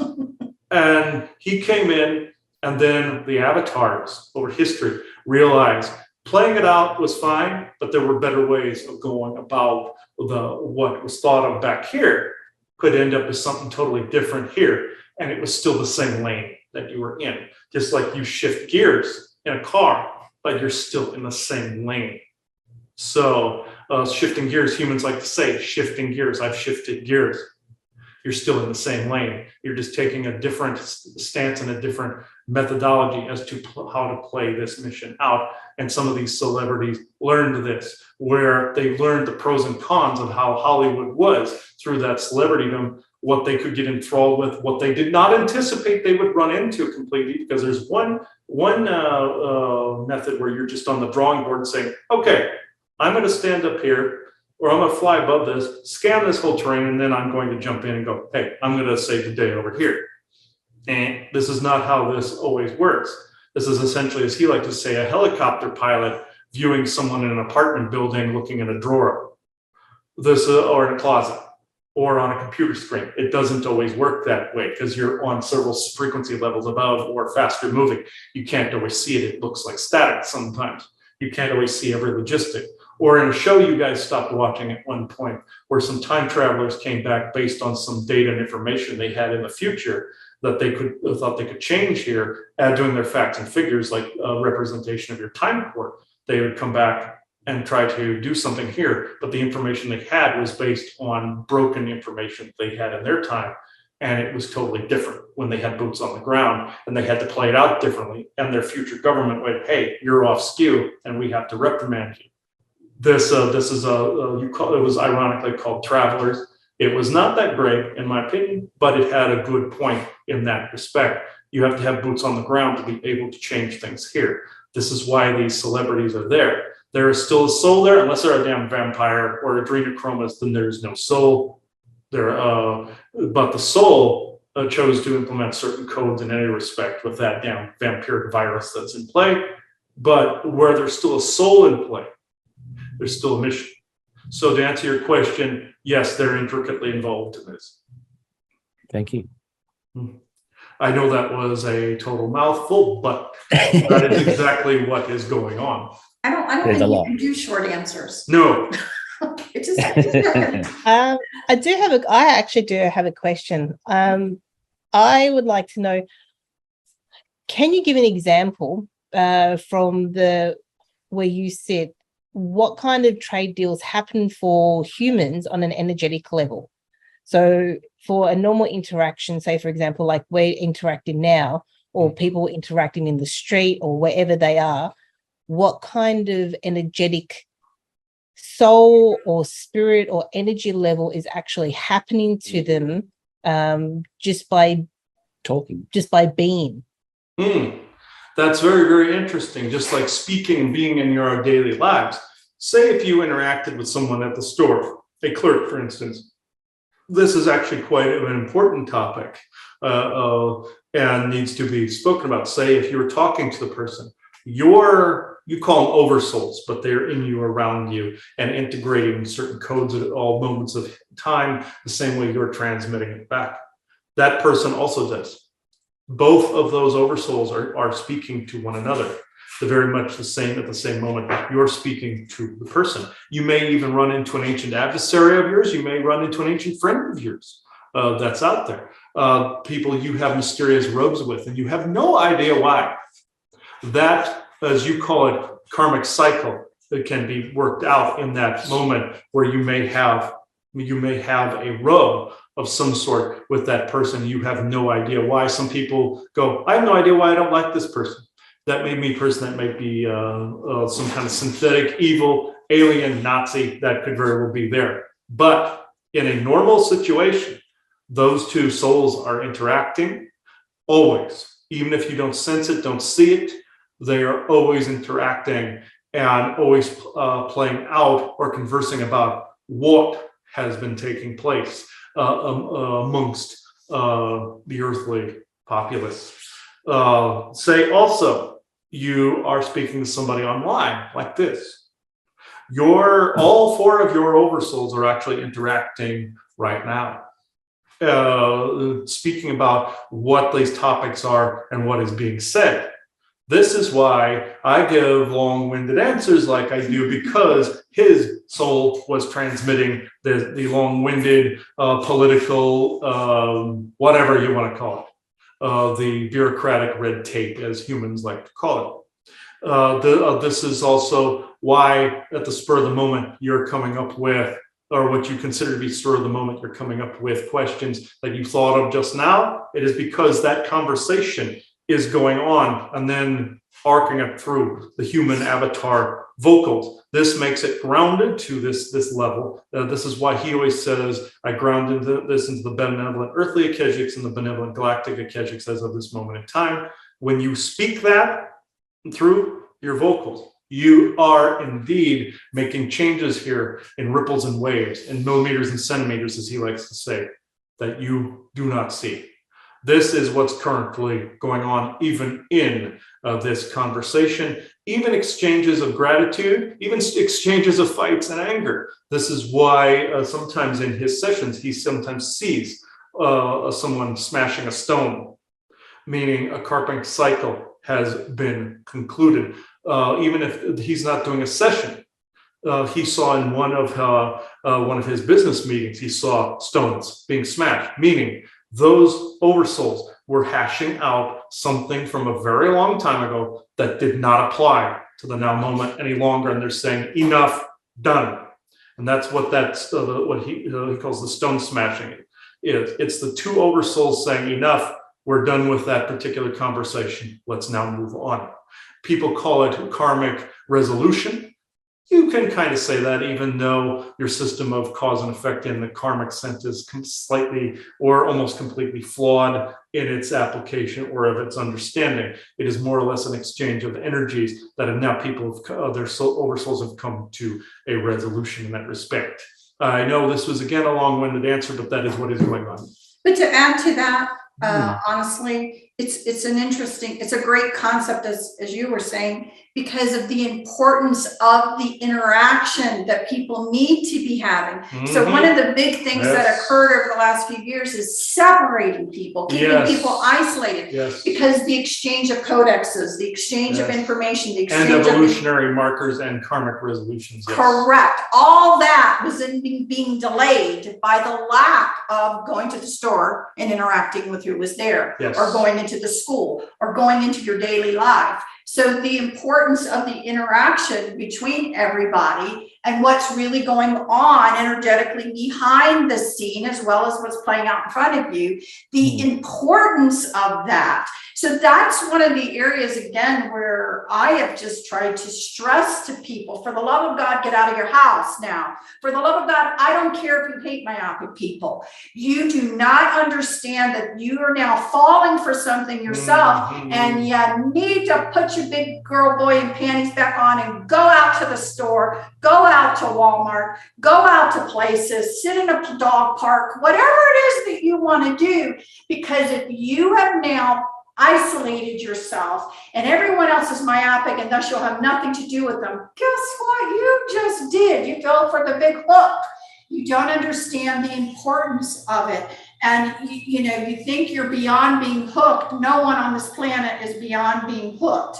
So I would think you would agree with that. I hope you would agree with that statement. I don't know if you want to add to it. No one is beyond being hooked, even an oversoul, you see. Even with the lack of that conversation, an oversoul, you see, can be separated from its human avatar, and the oversoul can as you would say, as you guys like to call it, be infected with certain ill codes from ill expressions. With that separation, with say an avatar that has more of the sense and grounded here, that separation was starting to take place during those time frames. Separation from soul. Some of you are, let's just say, I will water this down a little bit with your sicknesses and therefore your medical solutions, we will say. I will not utter the words because you get canceled for these things, but you know the idea. It was basically trying to separate that on that level. There was a really great example in your Doctor Who program one time, whereas your Satan figure that was in it downloaded himself into a human form and into a human avatar to escape a planet that he was trapped upon. He could not get past a certain barrier, so he downloaded into a human avatar. The more oversoul version of the giant version of himself then began to be more feral oriented.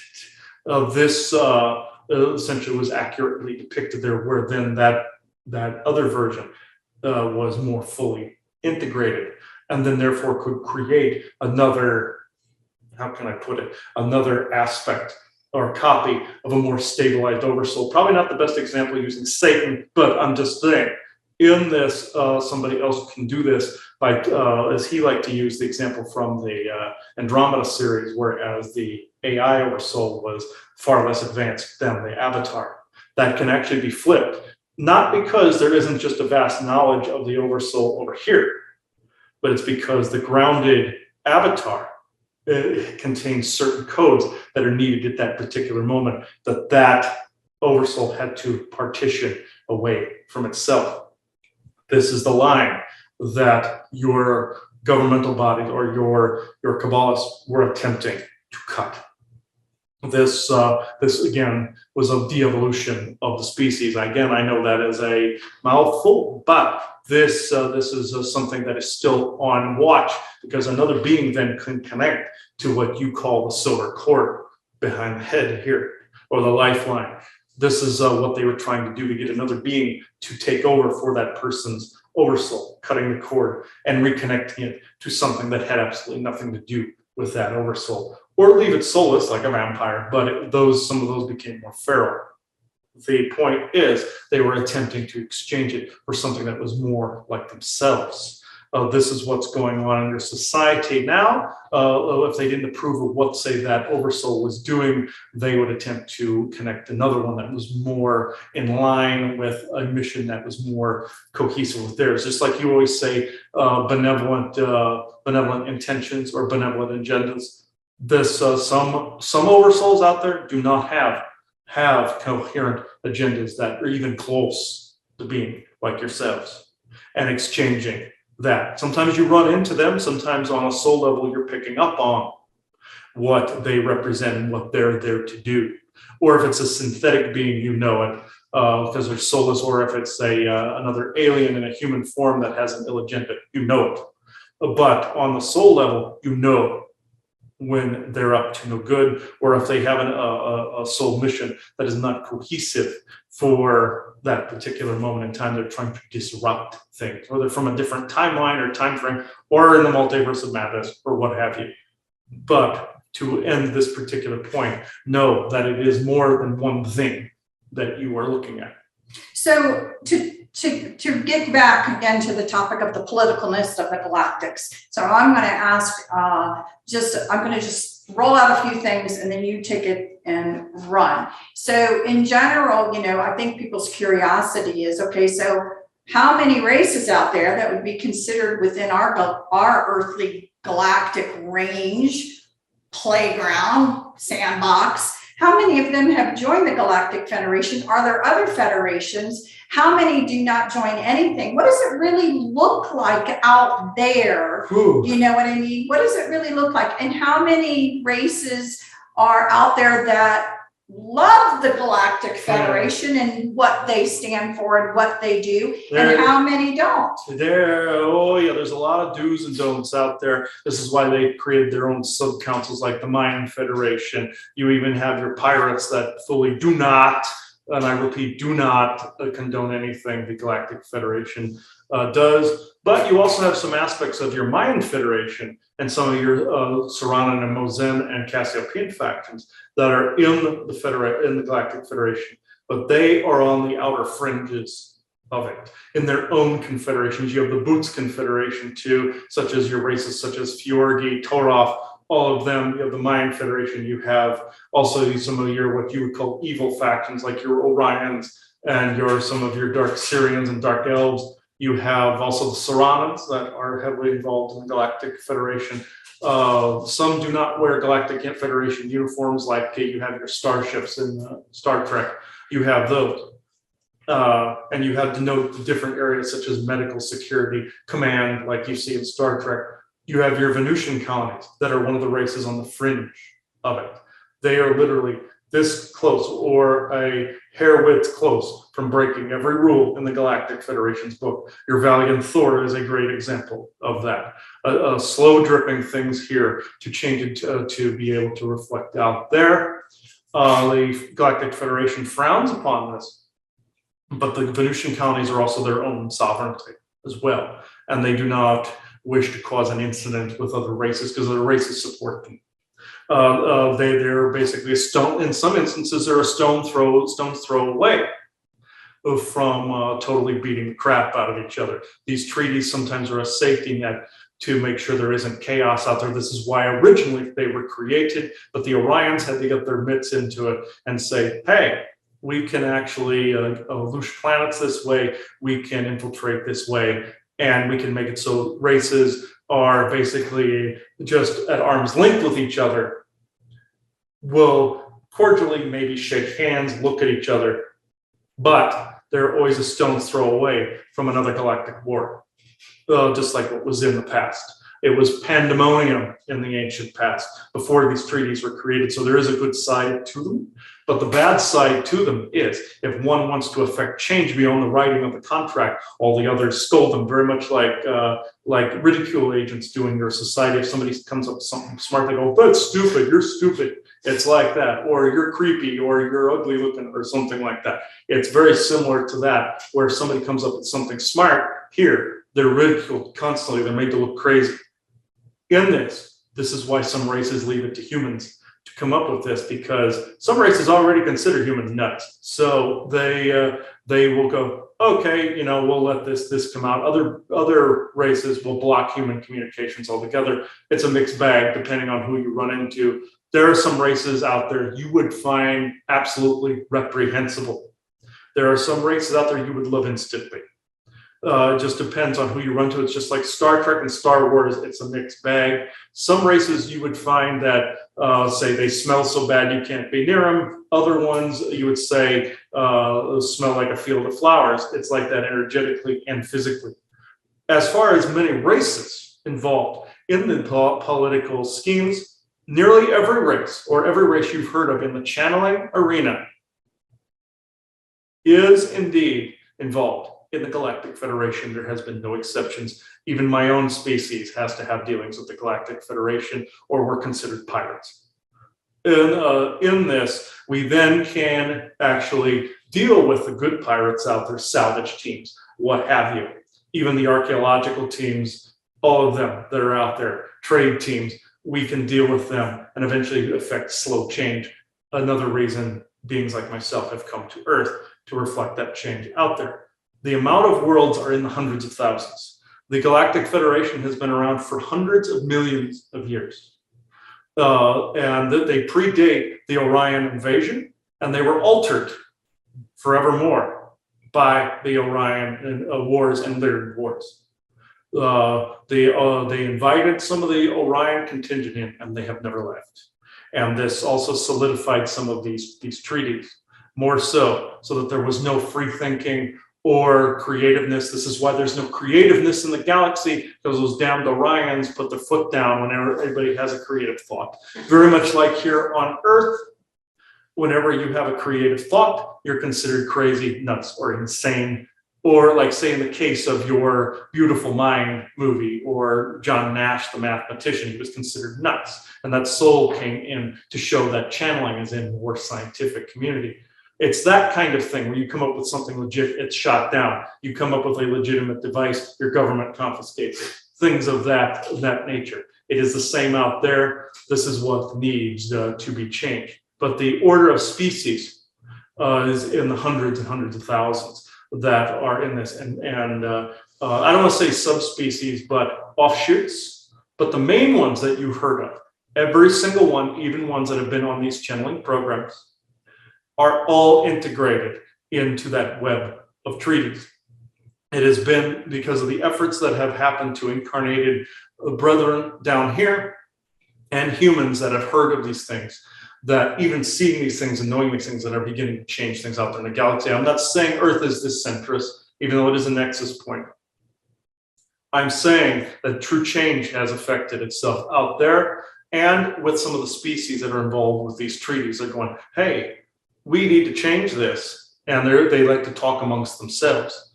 And they know Earth is a special place to learn these things. And they know Earth is a place, even though it's a grand experiment, some have called it this, they know that this place is going to eventually be something special, more so than it is.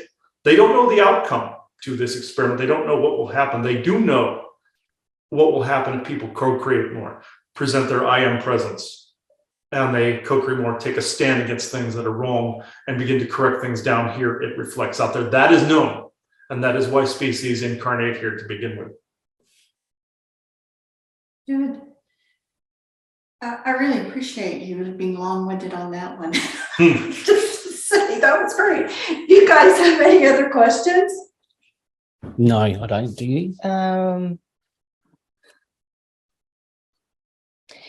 Yeah, can I just take it more on a different level with the energetic trade deals? Because I do find this really interesting. Mm-hmm. So how would people understand if they're going about doing, say, everyday business, that they're not doing something or agreeing to something that is actually going to benefit someone else and not benefit them? Because that's not a fair. So for example, you might be talking to your brother or sister, and there's an agreement, or there's something going on, a trade deal, a deal going on behind the scenes, but it actually works out in the benefit for someone else instead of a win-win for both parties. Fair trade. A fair trade. So how can people understand that just on an everyday level? This is actually quite interesting. You two have ran into this yourselves, you see. Your soul aspects were involved in many, many ill deals across the cosmos and in many different forms. Sometimes they can be infected to deal with some of the ill will based on some of those ill forms or ill deals made in trillions and trillions of history, galactic history. He himself has had several of these that have been also out in the cosmos, involving what he calls the void dimension and other deals, such as yourselves have delved and looked into. In this on Earth, say if you're dealing with a sibling, and say if your two higher selves have engaged in this, or if you're dealing with a married couple, it's the same difference. Man, woman, man, don't make any difference in this. I just want to make that clear as well. I think I made that abundantly clear when I was in human form. But in this, the exchange that goes on, sometimes there are ill agreements that happen or ill conjurings that happen that you don't understand why they're taking place. It is because that oversoul did engage in a deal a very long time ago. And that particular deal is coming to a head to be corrected in the here and the now, even though everything is in the here and the now. It is in the now you are trying to correct this through that exchange, just like what I've said about that karmic exchange. Sometimes it takes external parties to mediate this or negotiate this. This is why certain oversouls will sometimes have to get involved, might take a third party. But most of the time in that exchange, if you've agreed to something or think you've agreed to something in the moment, it more than likely on the soul level happened a very, very long time ago, and it is being corrected. in that moment by you noticing this. It is being corrected in that verbiage, basically saying, basically your intentions that you revoke anything like that from all, like he likes to say, all dimensions, expressions, timelines, collapsing, invading, that whole bit that he goes through this also affects your mannerisms. This also affected your soul lineage, but also you're getting rid of things from your human lineage as well, certain traits that no longer serve, etc., etc. Sometimes your family has been embroiled in a curse and it's being undone as well. This is what's going on now. But into the truest respect of the question, if you have two individuals that are speaking and somehow something has gotten inverted to where some ill entities believe that you've invited them in, your oversoul, again, has been involved in a multitude of these different expressions. Even in the multiverse of madness, there's versions of yourself that could very well even be still holding that form. Not necessarily this you, but other you use across the multiverse, as he likes to say, quote by Spock, infinite diversity and infinite combinations. That can also affect what a multiversal duplicate deal makes therein affects you sometimes because of a bleed through. This is also an incursion or a warp that must be ironed out, and your oversoul is actually helping iron this out. When all these beings are coming to you, say these negative beings, there is that entanglement that needs to be ironed out. You will know when it has been resolved if you can't look into it. Most people that I've run into myself cannot, and he himself says some of them cannot or don't know that they're doing it.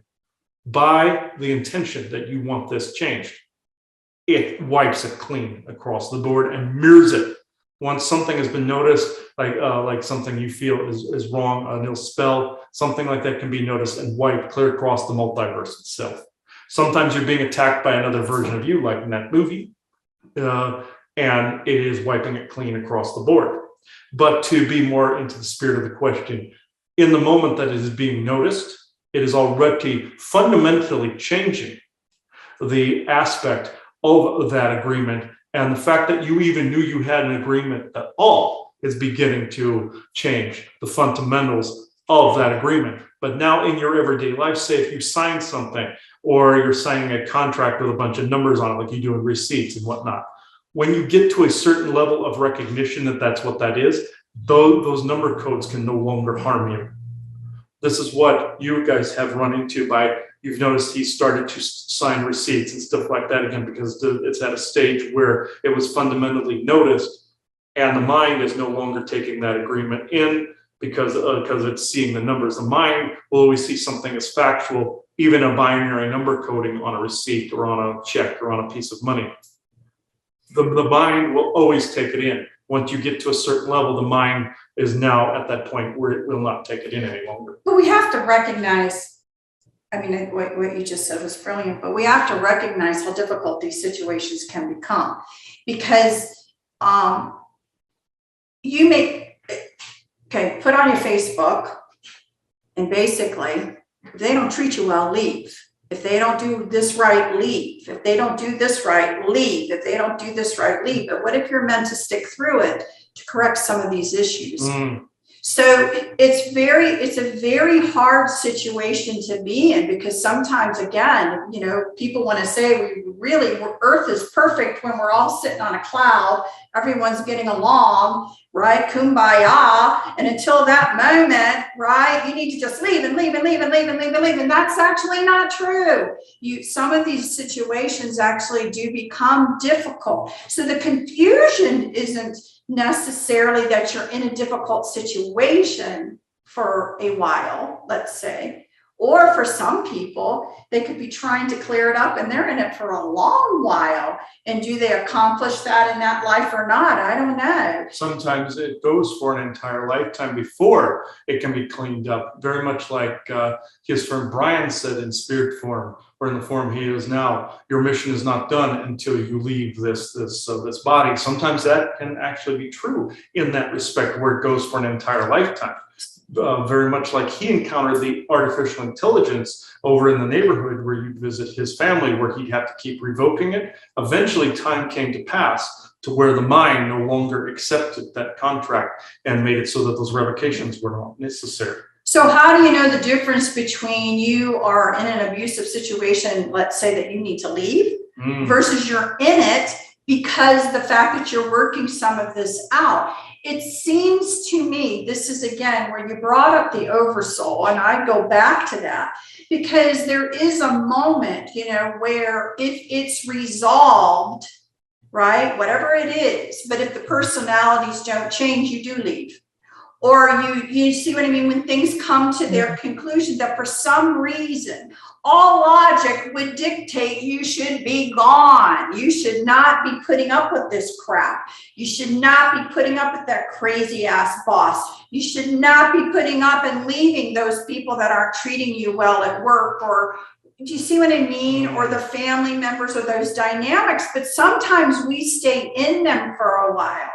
And everyone wants to say it's because you're this codependent, and sometimes it is, but sometimes it's not. And you're in there and you're working through it. So what I would say is that you have to let your soul, through yourself, your heart, and whatever, help you decide when is the rock crushed, right? When is it over? Versus you may have actually chosen, and let's be honest, when you choose to truly correct something in your mind, to get rid of it, to be done with it, okay, that you are now the avatar in a situation in this life where you may be correcting something big to the oversoul, you could have a shitty life. But when it's done and this lifetime happens to be over, that cyclical stuff that you were going through and all the crap isn't going into the next lifetime. You put it up in a nice poopy ball and you flushed it down the toilet finally. So I don't want to, you see what I'm saying? It's where I say it's complicated. The only time it would cross lifetimes is if someone allowed it to. Because it was always meant to be resolved in the lifetimes in which they came from. All of this energy is bunching towards this end because of the Orion incarnation interference with their false grid. All that energy has to find resolve. This is why it is happening so rapidly right now. It must find resolve. That is the natural part of things. Once that is found resolved, you will see a great number of changes in the generations to come on this planet when all of that has been resolved. As far as personal relationships goes, yes, there are soulmates that come together that separate because they have come to resolution with a certain, not necessarily just resolution, but have done the stone smash. Some of them are together to fix these things and stay together. Other people just come together because there are aspects of soul family that need to resolve that, again, that exchange, and then they depart from one another. Or they stay together for their entire lifetime because now they've gotten past a certain thing. Now they're building on something new, and then they're enacting a mission they came in and chose to do. It just depends on who, what, where, when, why, and how. So I think the bottom line, what I would say the bottom line is with a great question like that, is don't spend too much time on it. Because you will know when it is resolved. And it should be your intention that I'm not going to go through any crap unless it's really need to fix something. And you have to know when you're being tricked to separate and being tricked to stay together, to stagnate in either one of those camps as well. You have to know when there's a trick involved as well to stagnate, because other beings try to stagnate you so that resolution doesn't come to pass, so they can loosh the aspects of the non-resolution, the frustration behind it. You got to know which is which as well. So, I always joke because people are like, what do you want on your tombstone? I wanted one word, fulfilled. That's it, fulfilled. That I came in and I did what I was supposed to do. And so again, in the simplest of intentions, you set your mind that that's happening, that is what's going to go on. I don't accept anything less. And that is the goal. I will be fulfilled. Whatever the choices I made in my life were propelling me forward to that end, and then let it go. because that's where, again, if you spend a lot of time wondering about that, you can be easily cul-de-saced, I believe. That's just my personal opinion. But I think, again, it's not as simple as Facebook says it is. And people people that are working through very hard, be it work relationships, personal relationships, or whatever, do not necessarily have low self-esteem.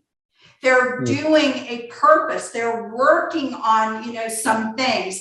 And again, you have to know yourself well and what you feel is meant for you or not meant for you to help guide you along with your oversoul, properly helping you out to be able to guide you out of things. And then again, if it's supposed to dissolve, other doors seem to open. The transition isn't so hard into something else. Transition, or what he calls a mantling, meaning the fusion of the finer aspects of avatar and oversoul. That is actually the audit that is taking place currently, even as we are speaking now with all four of you. This is what is taking place. This is always taking place here. And eventually humanity will evolve to a certain extent to where that fusion is possible, even more so than other places in the galaxy. I'm not saying humanity will become superior. No. In certain instances, will they have the codexes to help advance other areas of the universe through creativity, ideas, and whatnot? Yes, improving some states of the galaxy that have been stagnated since the Orion Wars. Yes, and also helping integrate new technological ideas and leaving races alone that don't want to advance in some of those technological ideas, hence not fixing what ain't broke. Yeah, people will sometimes meddle where they don't belong at first, but that's a learning process. In this, what I'm trying to say is, in this mantling process or in this fusion process, yes, you will come across these different dynamics. You will come across this trickery. You will come across aspects of soul family and also other soulmate figures and other people that you come across that you are bringing these resolutions to their head. This is what is currently going on. Galactic politics aside, even though the Galactic Federation has interfered greatly with the Orion incarnation grid, making people think they are on one mission when they're really on another, that person's oversoul has more of a greater intent in mind versus what the trickery was. It was to hash out aspects of the trickery and undo it here. So therefore, it reflected out in the galaxy, even out into the universe, multiverse, omniverse, and super omniversal situations, which that's a show in and of itself. But the whole premise of this is, when you clear these things up here, they are a lasting permanency in you on the earth, in your soul, oversoul. Any of that library is a lasting permanency that fixes things in other parts of creation you've never even heard of before, and probably will not for a very long time, until humanity has been out in the galaxy for a couple million years or so. But with that said, you are absolutely correct in this, and it does tie into the galactic politics, even if it doesn't seem like it does. Other races are the same as you out there, or they're at the same state of evolution. That is a misnomer in your channeling and in your metaphysical and new age communities. They're thinking all aliens are either emotionless and need all the codexes. They're only thinking of the Orions and some evens. I'm not saying to those people out there, you're fine. So they do not try to come in here. Meaning the ones in the hills. What I'm saying is, there are a multitude of races out there that are just like you. Some you will find reprehensible based on how they've lived in their histories. There's even many other planets with humans on them out there depicted correctly in your Stargate SG-1 program. There are other races that are very similar to you, very much like in Star Trek, but they have their own customs and their own ways of doing things.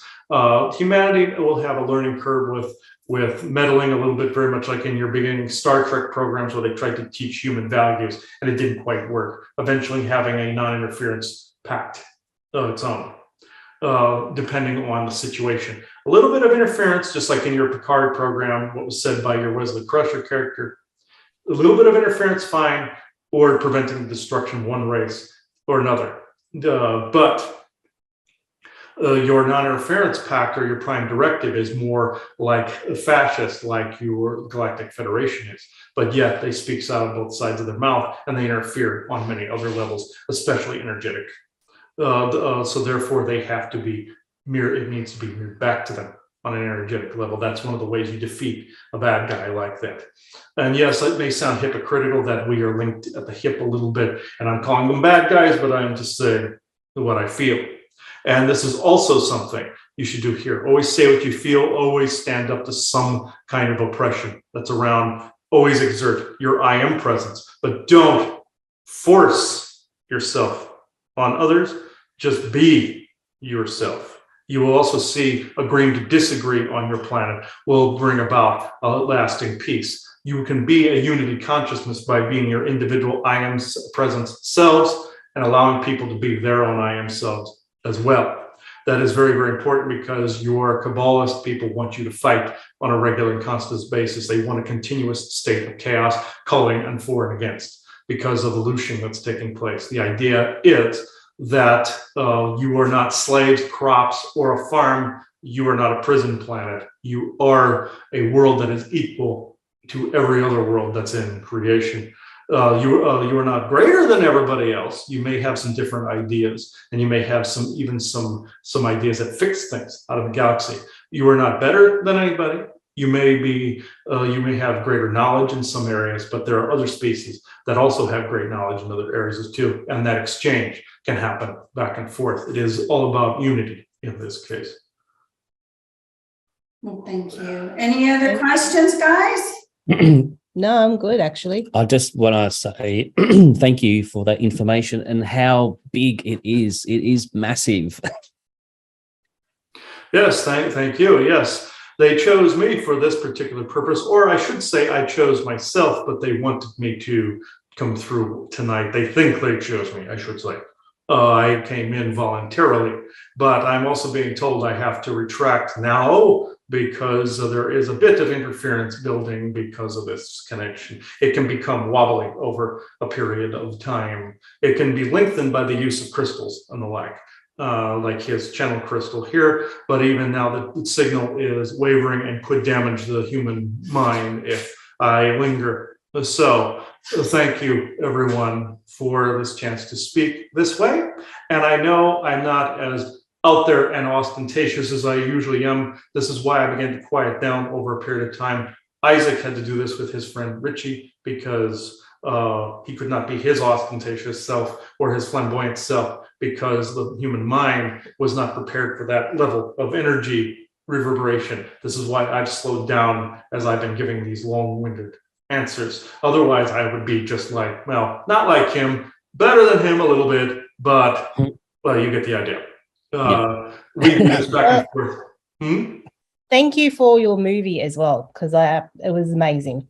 Yes, it was accurately depicted. I was partially, or at least mostly involved in giving some of the information on that soul level for that movie as well. It needed to be out there to show a human side or a human face to myself and the band. So yes, this is why that was put out there. As for Isaac and me, we have done this for centuries, bashing each other. So this is why he seems to think we get along, because we've known each other for quite some time. So in this, and we've all known each other for quite some time. This is why you all were drawn to see that movie to begin with. You were seeing a soul affinity, again, that exchange. We've all done that. You've done a great job. Your energy's great. So whatever you did to, tone it down appropriately, I think you did a really great job. Just saying. Yes. I don't give too many compliments, but I'm giving him one because he did it. Well, that's always the case, actually. But this isn't ego talking. Well, I suppose kind of it is. But in this respect, I will detach now. So thank you and blessings to everyone listening to this when it is aired in the future as well. So thank you. Thank you. Thank Blessings. Oh. Ooh. Oh. Did he put some pep in your step? Oh, yeah, I'm telling you, it was a great energy. Yeah, he was up. The reason what he was saying was true. When my friend Richie was channeling Isaac when he came through, I was trying like crazy to get Isaac to be his normal flamboyant self, and he goes, "I cannot because his mind is not decoding me in that way to where I can be exuberant like that. That's why you saw the flamboyantness start to drop a little bit and even out like that, because he was saying there was a connection, the connection was thinning, or the corridor was thinning a little bit. So that's why that was the case there. And also put context for people that were hearing that conversation. What he was talking about some of the contracts and agreements, like from signing things and from entering into where my mother lives. The whole area was surrounded by smart meters and artificial intelligence constructs of some kind. When you enter into a neighborhood that has that grid surrounding like that, and this goes for ghosts and entities, when they form a dome. Artificial intelligence has learned this too. They form a trap, and you have to revoke that trap each time you enter an exit. My brain had to do this to be able to steer clear of the trap. But in the constant OCD revocation, I joined the trap as well. I do in this OCDness. So what happened was, when the mind began to comprehend, the human mind began to comprehend, saying, "Oh, okay, there's a trap within the exiting, always constantly exiting the trap. You were reaffirming the trap, and therefore it collapsed." The trap altogether. The same went with signing receipts. I was always saying, "Oh, I'm making some kind of agreement. I refuse to sign anything." That's impractical when you're living here in the human existence. And they knew this, and they formed that same OCD trap. When I began to realize that me saying there was a trap was co-creating the trap, then it formed this like weird paradox loop, and it broke completely. And therefore, I didn't have to revoke it, nor did I have to acknowledge that it was doing any harm. And when my mind reached that level, I didn't have to do squat. Now, there's some revocations that still work. All of them that I put out there still do their job. The Dreamtime one, still necessary. There's some that are still necessary out there. But what I was doing was constantly revoking, entering, exit, signing, raising, boom, boom. I was constantly doing that, and the mind was going stupid over.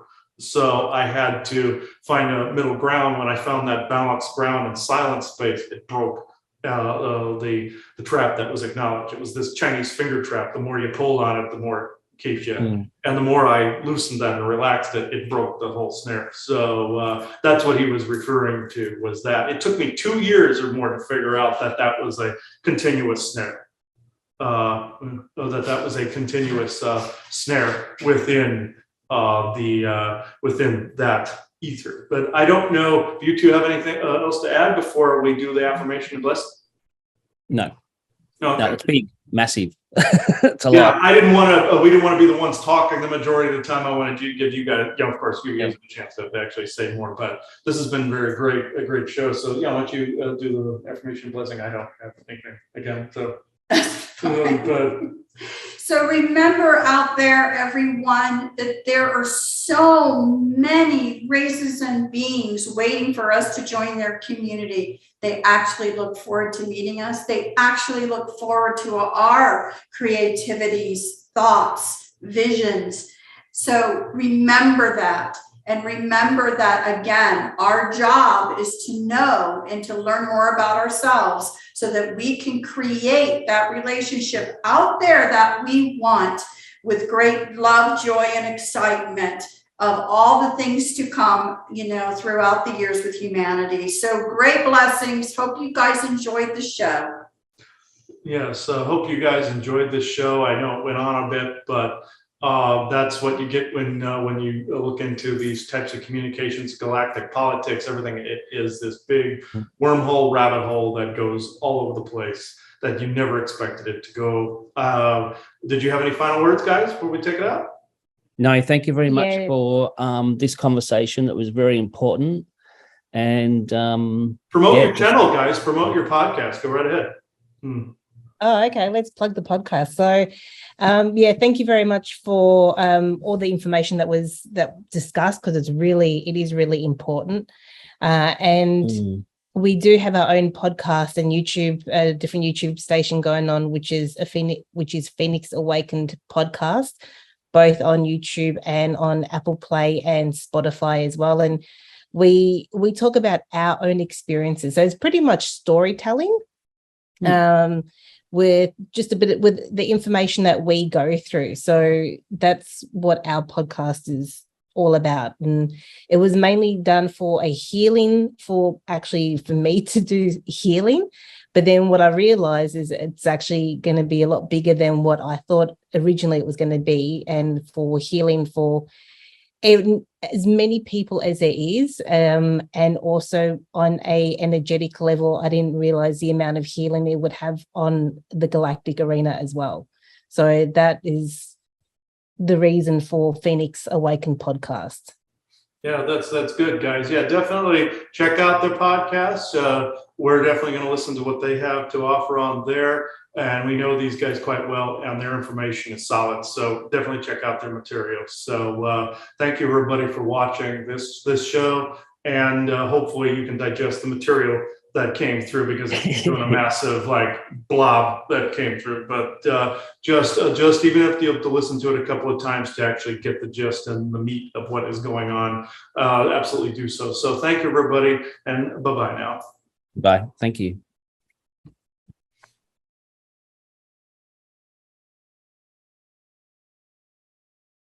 Hello, everyone, and welcome to another discussion with me and Joanna. I mean, I suppose this falls under galactic history as well, but this is something that was just easier to do this way. This is actually stretching from what you heard. Well, you didn't hear Leo, that Amma had told me in private. This has a connotation to more personal healing. And then it stretches over into something more galactic. You've heard me mention many times about the treaties that many races are under.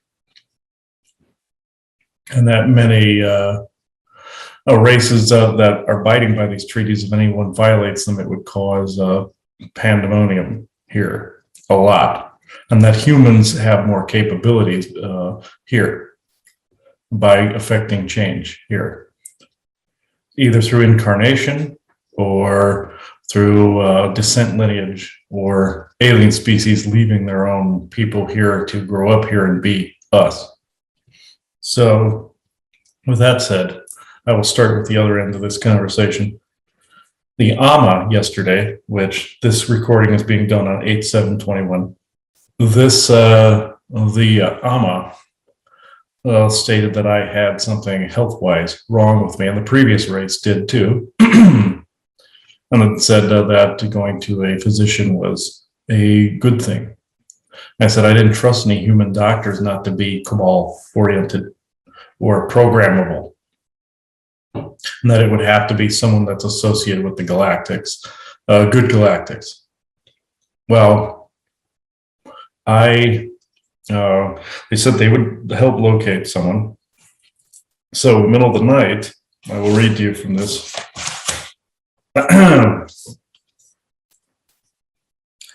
This morning on 8/7/21, I was taken to a facility within another dimension. I believe this was actually a ship now that I think about it. It was, first I thought it was another dimension, but I believe this was a physical abduction, not a light body. Or at least if it were light body, it was very solid and I was able to walk around easier. They would close on. Whereas I was portaled to an outdoor control room with multiple other people laying in sleeping bags all over a good-sized courtyard. This courtyard looked like, it had a dome, had a sky, a fake sky above it, had little naked lady statues in different areas, like a garden, like plants, flowers. I believe this was holographic, and there was someone at the controls in the middle. Let me see here. I'll go where I left off here. These people were the light bodies of people believing that it was all just a dream, as the controller at a computer console kept telling us all telepathically, saying it was just a dream. I, however, got up and walked around, even though I was consistently told to sleep. I walked up to the person at the control console at the center of the courtyard and questioned her. She was tall, about 6'2" or higher, and had a blue unitard with a symbol on the left side of her chest.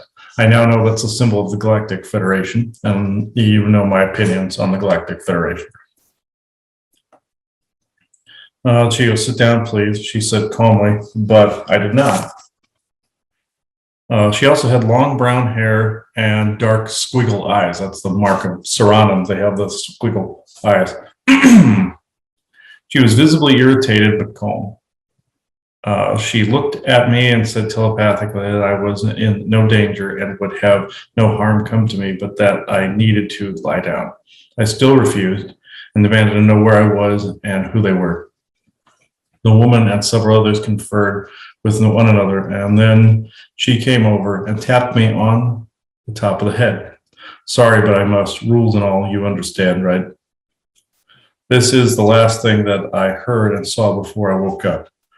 They did, however, repair some internal damage to my body, of which I am grateful, but I still do not and will not ever approve of the rules, just saying. Well, okay, before I get into the channeling with that particular individual that took place this morning, that woman that was at the console, I wish to state that Torah Moses was correct in one of his recent recordings, and I will put the link below in the description. This was a video that also was comparing some of the Galactic Federation as above, so below of the Cabal, like they are the fascist counterpart, galactic counterpart. And I'm inclined to agree with this 110%. See, the Galactic Federation is made up of, sorry, man, they didn't want me talking. Galactic Federation is made up of also sub-councils as well, and there's also a bunch of space pirates as well. You heard this mentioned also in Kachanok's video about the Mayan Federation. I will put that link below as well. This detailed some of the structures of the Galactic Federation. They do not want me talking about this infrastructure. What also I do believe is Cassiopeia is under the purview of the Galactic Federation, but they have their own set of councils and their own federation, just like the Boots has their own confederation, just like beings in Andromeda have their own confederation and sets of rules, but they still fall under the purview of Galactic Federation heading. Now, the Galactic Federation deals a lot with the Cabal and does a lot of damage here. They have several people on their council. They have Orions that set this whole thing up a long time ago. Completely, almost like a communistic, fascist government. And you think of communist Russia. Think of things like that. Think of what is going on today in the United States with the kind of like a socialistic agenda that is going on now, trying to match globally, like a new world order globally, that of the Galactic Federation, the as above, so below mentality. That is a way how they accept worlds into their federation.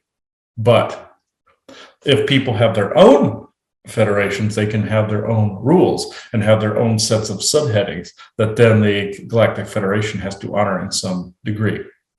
This is why this system would serve creating its own universal law, its own federation, its own all of that, and align with all these other micro federations that are out there in confederations. Basically micromanaging of Galactic Federation affairs down here. This is, again, why species like the Ama choose to stay down here, because the more generations that are born, they're technically Earthers, and they have a stake at what goes on down here. Just like a friend of ours, who is also an alien, a visible alien, his alien parents left him down here to have a stake in what happened down here. The military got a hold of him, and he now has a stake in what goes on down here. His own people did things that way. His people are also under the purview of the Galactic Federation heading. Think of a parent corporation with a bunch of other micromanaged corporations, and a lot of these species don't like it. They want to be able to interfere down here and talk to us face to face, as it were. They don't like the rules. Even Elena and Vesa explained a lot of these treaties amongst the different races. You have say Planet A and Planet B, and they have agreements with each other. And then you have Planet C and Planet D. These two have agreements with each other. And they have agreements independently with these. So guess what? One of these gets violated, it all collapses, this entire web. And say if a group would come down here and basically come down and land on the White House lawn, another group would go, hey, wait a minute, they did it. Now we can do a lot of the stuff that we wanted to do before. And then some other group goes, hey, now we can do that. Hey, we can do that. Hey, we can do that. And it would be chaos and pandemonium, and it would destroy things down here in 2 seconds. So also, this is why you have your pockets down here of all these independent areas and sovereignties as well. Like Ver, like the Scottish village, like the beings that vibrate, the people of the 12 tribes of Israel that vibrated into a different dimensional layer, all interlocked into this. Some insiders called it the Mohammed treaties, which I don't agree with that name. Given the insider that came up with that name, but the concept is sound. I looked further into this, and whatever little actions that telepathically some of them are asking us to do, not edicts, but asking us to do, like staying in our lane and doing our thing. It's helping greater things out there in the Galactic Federation realm. Think of basically Washington, D.C. on acid. Washington, D.C. mixed with communist Russia on acid is essentially what the Galactic Federation is. And they're not supreme.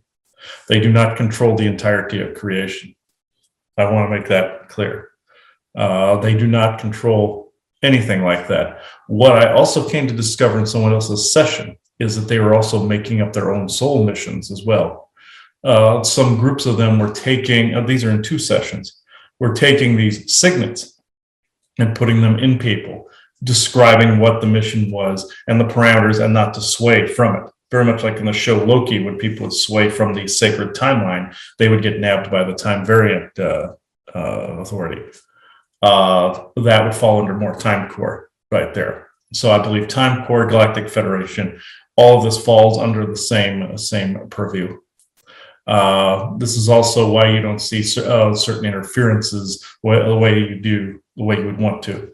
I believe Time Core, even though it's way in the future, I believe this also falls under a derivative of Galactic Federation.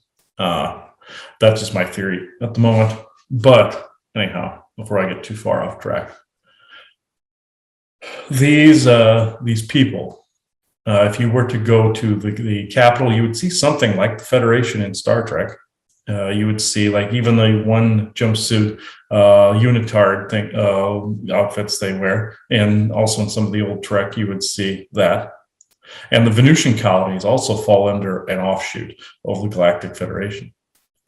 Valiant Thor, came down. He violated a buttload of rules, and so did the Orions. And also went further back in World War II, when the Habibi group came in here from Cassiopeia and aided the Nazis to try to speed up different aspects of getting that new world order in order, so that Earth could be claimed by any of these federations. The Mozen had to step in and stop them. Same with the Draco and the Orions. The Mozen had to step in and stop them. On the council, you have Orions, you have Saranans, you have Pleiadian groups, you even have some sovereign human groups that are out there that are all on this council. But the Orions demanded a seat at the council as well. And they also demanded the strict rules by which none of them live by. It's just like here on Earth. You have, say, your puppet governors that enact mask mandates, but yet they don't follow them. This is exactly how the Galactic Federation acts. They have these rules, and they do not abide by them in the slightest. But they also demand that everyone else abide by them and not speak directly to people. This is why aliens, if you encounter them in public, they will run from you. They do not want to get in trouble. The Cabal is the only group on the planet. The Deep States are and their factions are the only groups on the planet of humans that are bound to Galactic Federation and Orion ruling. Everyone else is in the wild, wild west. We have no stake at all in Galactic Federation rules. We have stake in what goes on here, grounded to the earth.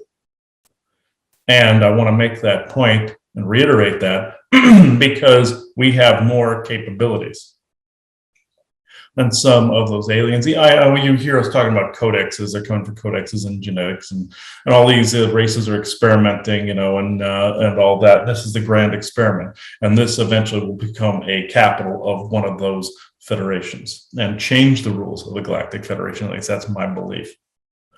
But we have more capabilities than they do because they're bound by these. If they violate these treaties, in a profound way, not in an oopsie way where you see a UFO appear and disappear. No, in a meaningful way, any number of groups, like I said, could cry foul, and it would be a much worse state of affairs than you could think of. And I don't always think of this, because I prefer to be more direct. I don't want to beat around the bush. With that said, I will go on to the channel. Okay. Okay. I heard somebody say hello there. And I said, hello, to whom am I speaking? I said, she goes, I am jealous of the Serranan people. I am a ship commander and had to wipe you. Sorry. You know that I never approve of that. Why did you take me and the others? She goes, well, we must do this for the moment. We took you out of your requests for healing, meaning those people also had requests for healing, like maybe something was wrong. Maybe during this time, they didn't want to go see a doctor, like I don't. I don't trust any of them because I believe a lot of them are Cabal oriented, except for the smaller, lower levels of regular doctors. But these people were more than likely doing the same. They were afraid to go out to go see anybody. The sleeping bags inferred that they were being they were asleep somewhere, and part of them was there being worked on, like how the Trisonian soul doctors will take a part of you, link to it, put the adaptation in, and put the light body back. Bad guys have done that too with attachments. So bad guys have done this too with attachments, and they have sent attachments back that way. That's why you got to be careful where you astral project and bilocate, because they can grab hold of it, augment, send back. So I just wanted to put that in there.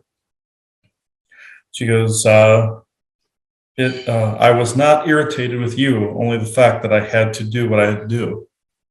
And I said, I would have much rather interacted with you in person and as an equal in a normal situation, which I don't believe people would react to the aliens like some of the governments are saying that we would, saying, oh, it would be so horrible. No, I don't believe if people would react that way. Some would. I never have heard of, it would destroy everything. The violation of all the treaties and all the races going stupid out there, that would destroy things. All right, let's see.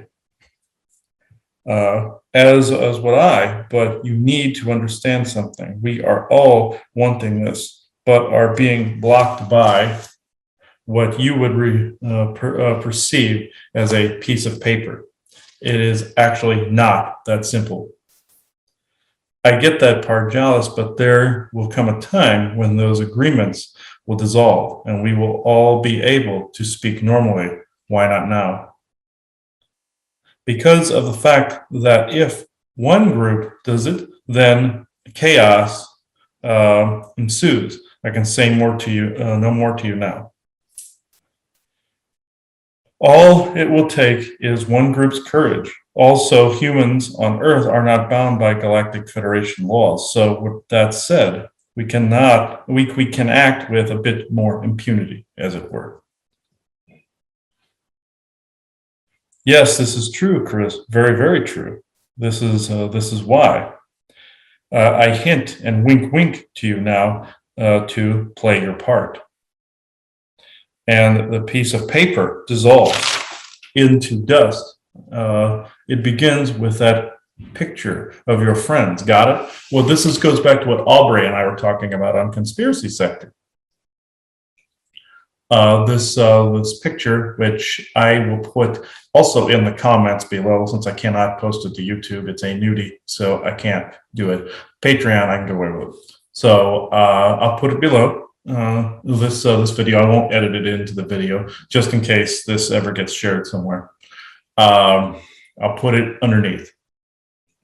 And what she was saying was Elena and Vesa wanted me to find this portrait that was drawn of them by an artist by the name of Boris. You heard me talk about it in the Conspiracy Sector episode about synchronicity or not. I can put that link under here as well. And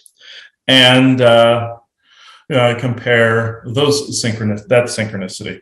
And they want me to locate this because obviously locating this will change something dynamically that I personally am not seeing. It has to do, is it a nudie picture of the both of them that was drawn back then? They physically interacted with the artist that did not know they were an alien, didn't know they were aliens, which was fine at the time, or that picture wouldn't exist because they would have had to take off. Like when we first met them at the resort, physically they had to take off. The resort in Phoenix, they had to take off. So. And they explained about these treaties. I hate calling them the Muhammad treaties, but that's what some insiders have called them. I hate that word because they said they were created around the times of Muhammad and created around the times of like the earlier in the 13 tribes, like what was talked about. It was around that time frame. Obviously, that one group did not care for those and vibrated into a different vibration into their own pocket. And some have. So with that said, also with certain soul missions, when she said play your part, this is where I would go into this. There's a positive and a negative side to this. There is a positive side where a couple souls can make little agreements in the background going, hey, if you do this, I will do this. And if you come in to do this, I will counteract this. Or if you're enemies, or I will distract you here, you will do this. This will build this energy, and this will free up more of this, if that makes sense. An example of a situation is I read someone where they were with a false soulmate figure in one of these Galactic Federation watched environments, and they were hashing out how they would live their life down here. But this ended up impacting very negatively on the person because this made it so she couldn't find her actual soulmate here, and so she had to break all ties and treaties here, and that's what this was. That was what this was all about. Her role was to break those agreements. There was even what I call an Orion wedding in there, where two Orions come together and harass in physical form a singular person. Somebody was obviously wanting to stop part of the Orion agenda within the Galactic Federation, so they hashed out this web that they had to undo here and create the codexes accordingly. So this particular agreement was very, very harsh, and it harms the person now, but some of it's been undone. Unfortunately, I feel that the majority of it will be undone when the person passes away. And I don't want that person to know that. But anyhow, within this room where there were many members of the Galactic Federation watching this take place, and this person in this life has been very cruel to this other person. the one I read. And that was what part of the agreement was there. And it apparently has begun to undo some damage done down here with past agreements and contracts that made no sense. And also in another aspect where I said there was a sigil being put in the chest. This also denoted a path that no longer made sense. It was something that had to be dissolved here and undone here, because this is a nexus point here, and the codexes had to be created accordingly.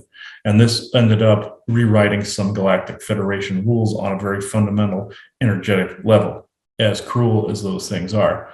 And it's happened that way, where I've managed to rewrite a lot here. But this begs the question, which soul missions are real and which ones are not?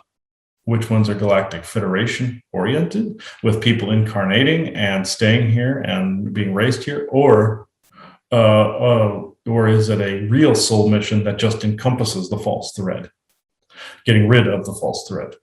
And I believe it's the latter, where somebody's come in to dissolve the false thread, not just on mission for a fascist organization, but to help collapse that fascist organization, because we are all part of Source.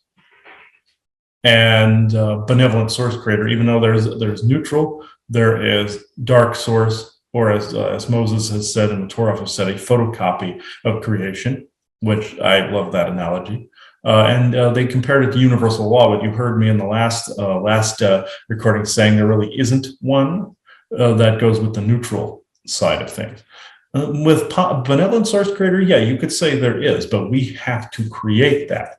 We have to create that, since we are a part of benevolent Source Creator. We have to create that and transform the Galactic Federation.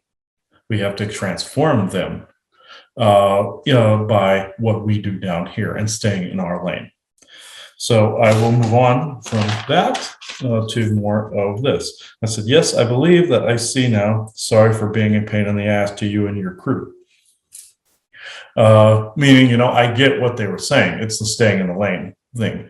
And they weren't irritated, like I said, with me. They were irritated with the rules, because they knew it was very constricting, and they knew who was actually creating the false soul mission threat.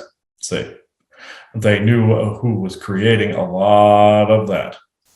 And also they just took that opportunity for the healing to be able to communicate that to me in that respect, because they took that opportunity. Some of these races will take an opportunity of having to do one thing to convey another thing because of these treaties. These treaties are quite annoying to a lot of them too. I'm blast fly. All right. Okay. And she goes, that's fine. Be the pain in the ass, all that you like. Chris, we all encourage it very, very much, more than you know. I need to leave now. Sorry. And I said, Commander Jarlis, did you want to be on a recording sometime soon? No, but I know a few ladies that do, but not today. All right, Chris? And that's where we ended that. And the reason they choose female a lot of times is some of these galactic races will choose female because people tend to be nicer to them, and they seem to convey a softer message and a softer intention in that respect. They tend to convey that. So some of these Pleiadian groups and some of these Federation groups and everything tend to have a female touch to them. It tend to work down here with the sacred feminine touch and energies, being as that's the energy that is more coming to the surface now. This is also what is going on with that. I believe that making these changes down here and staying in the lane, as we have said, and also knowing what is a false sense of urgency and what is a true sense of urgency is very paramount right now, as we've been saying. Joanna didn't want to be on this recording this morning because she's working out here. But there was a real sense of urgency to get this out.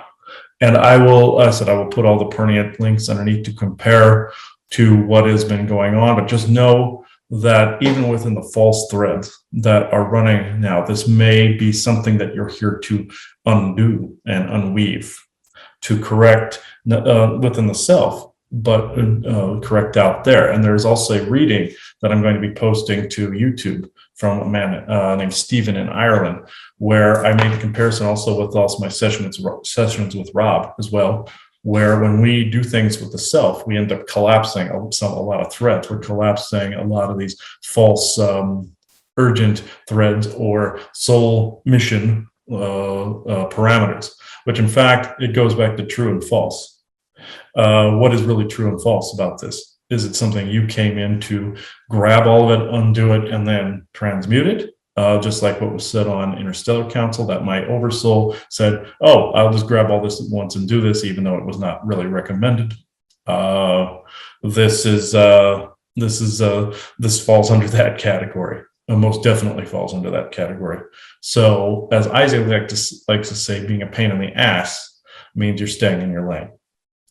And also, if military abduction, negative aliens abduct you, it doesn't really hurt to flail around and act like a child. So just saying, that's another area of being pain in the ass. I can hear you laughing saying that. But the main premise of pain in the ass is staying in your lane. And this is what I came in to say today. This happened mainly to myself. Joanna and I will do another recording here very, very soon this week. When she's home again. So she's home now, but she just couldn't be in this one at the moment. So I am going to end this there. Hopefully this was helpful to you. This is for our Patreon crowd. So I will put all the pertinent links underneath and the imagery to go with this. So thank you, everyone, for listening to this recording and subscribing to our Patreon channel, or wherever this recording ends up, in subscription form or in sales form. So thank you, everybody. Goodbye. Sorry, there is a part to this that I did forget to add. There was a time where the other rogue humans attempted to overtake the Galactic Federation. See, humans, some militaristic humans follow what people call the law of the horde thinking, where you take over something and you become the leader and they have to follow your orders. Well, that's old world, old school Earth rules that some of these galactics don't get. And in this particular case, if they had not quelled that insurrection, so to speak, a real one, all those treaties would have been violated and there would have been pandemonium again. So those humans' efforts were for naught in that way, in that militaristic way. So that's why it has to work within the stay in your lane functionality. Or else they don't follow the law of the horde, folks. They don't understand that. They can't do that because that would also violate all those treaties. So I wanted to put that out there, that law of the horde doesn't work out there. When you take over, you're not the boss. They just basically get rid of you and reinstall the Galactic Federation's government. It's the people that go along and restore. It has that more communist type of feel to it. So again, this is why that's as above, so below reflects down here, and that's why it's being formed down here in the United States and worldwide the way that it is. And they're trying to mold it into that new world order. This is why we can't allow that to take place. So stay in your lane, folks. Sorry for the addendum, but this was a bit of crucial information that they were attempting to pull out of my head. So thank you, everybody.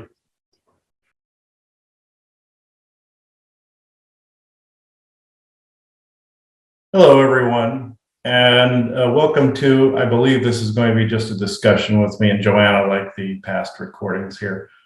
Even though there is a bit of galactic history in there, I could probably put both banners on here, one by us, one about galactic history, but if that makes any sense. This goes in line with the other conversations you saw me do by myself about the the way the Galactic Federation governments were set up and everything. And I was thinking about certain concepts regarding this, which again, I can feel it being pulled out of my head by a very impatient source out there. Had a rough session this morning where I was running into a lot of junk.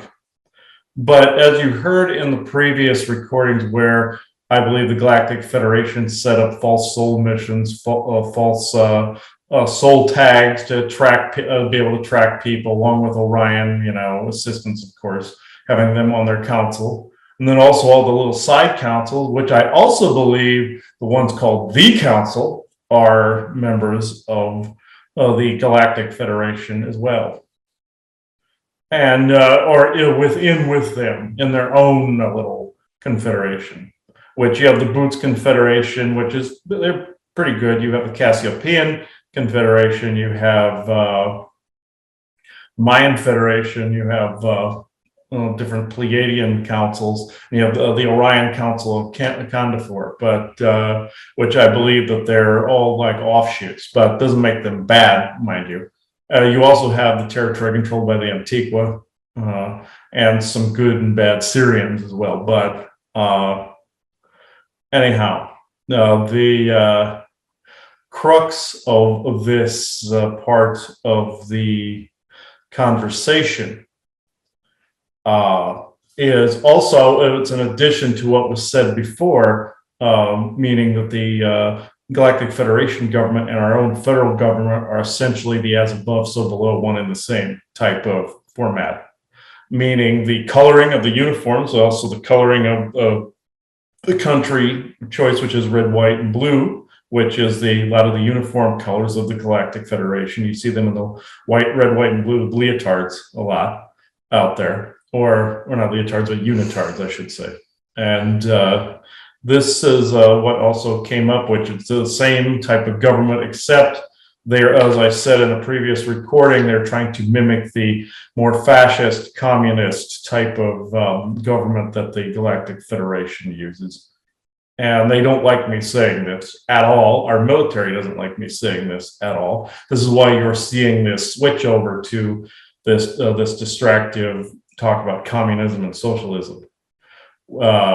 Which then would create an equalized New World Order, which is what the Galactic Federation would want. The Nazis tried this type of thing by just eliminating what they thought were lesser races, so it was just them running the planet so that they could get inducted into this, but they were caught by the Mozen and other groups trying to force the issue here. So, and that was a violation of different treaties. It was another alien group that was attempting this. From Cassiopeia at the time, and also the Draco and Orion contingents. But the reason I'm moving so quickly is there was an example that I know of is true in the past about two incidences, actually. One was about the prophet Joseph Smith, and the other was George Washington. Both of them having encounters with what they thought were divine beings. Joseph Smith, or John Smith, excuse me, with his, no, it was Joseph Smith. Yeah. See, they're starting to confuse me now, where it was a Pleiadian source that actually communicated with him. And they were attempting to get him to create, the Church of Mormon at that time. And that's what essentially happened. And if you look into it, they believe in a Pleiadian basically a Pleiadian message, or what they believe to be as that. And in that story, it was Moroni that came to him from the Pleiades. Well, this was also in George Washington's story. What helped him forge the United States originally, there was a being that came to him, I believe it was at Valley Forge, that also showed him exactly how to defeat the British. And because it was a losing battle at that time. So they wanted this country to not only be oriented with the stars, but they wanted this country to be, under the red, white, and blue banner, or free country at that time. but then eventually morph it as time goes on, or mold it into something that would be the capital of the New World Order, and something that would be more applicable to Galactic Federation interests. And this is something they don't want me to speak about, because while we were out, a being came to me trying to identify himself as Moroni. And I've spoken to Moroni before. He, when he originally came to me, he spoke about how he was from the Pleiades and he was part of a larger confederation. And also he was showing me how worlds and societies were molded and formed at that time. While how a certain tweaking of a government or a certain tweaking of society could send it into a particular shape or a particular like or look. And also when I was on Diamond's network, he came through again with John Smith. It's John Smith or Joseph Smith. I can't remember which one, but the prophet that created the Church of Mormon, John Smith, I believe. Or was it Joseph? I gotta look. You can just do screenshot up here and look it up. Yeah. Okay. We'll just do this. I don't know why they're confusing me this much, folks, but we will look. And I will go to screen share, and we'll do this as we're looking, because this is something I should know, but they're trying to pull this out of my head, so I might as well use this. Joseph.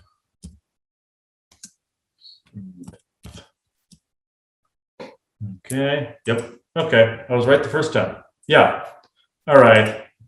Gotta show the picture. Yeah. This is the man that actually came to me years ago, and with his guide Moroni, and this is the person that originally formed the Church of Mormon. And he has more of a Pleiadian look about him. Well, too. this one is, if you click on that one, that's a portrait. Is that a portrait or is that a picture? That's a portrait. Yeah. That's these are all would be portraits. No pictures were done for him. No, this see he has this Pleiadian look about him. Like this Nordic Pleiadian look, and this is what his guide also looked like, but with darker hair. But now Moroni looked like this, but with darker hair. Did have a beard, looked a little like Joseph Smith, but this is what I encountered years and years ago, and when we were out, there was this sense of urgency to get home. And I said, if there was any being or beings that were positive that wished to speak, they couldn't have any distractions leading up to this talk. Well, it was the exact opposite of that. Everything that could possibly go wrong leading up to this technically kind of did. Distracted wise. So this is what I'm going to say, because I have multiple beings watching me at the moment. No, fairly impatient ones, actually. And if I could give them a look, let's see if we can find a good picture here. It's more like this. Here. Like this. And if it's anything that I want to say about them, I believe that I believe in both instances with George Washington and with Joseph Smith, it was an instance where somebody was trying to steer and mold the course of a country's fate or history, and trying to get it up to a certain stage where it couldn't be molded again. And we all know that, of course, beings have done that since ancient times, since the end of the Orion Wars. We know that society has been shaped to be a certain way, and to be farmed in a certain way energetically, and to have a certain set of beliefs in something. We've already hashed through this many times, but this is a different angle of this.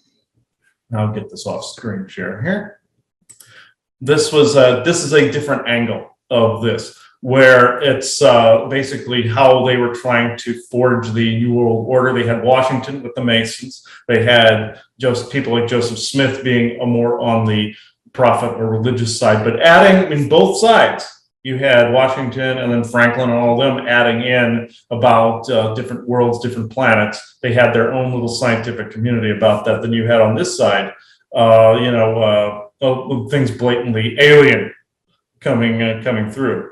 It is my belief in all instances that this is Galactic Federation with Orion, their Orion counterparts on their council completely.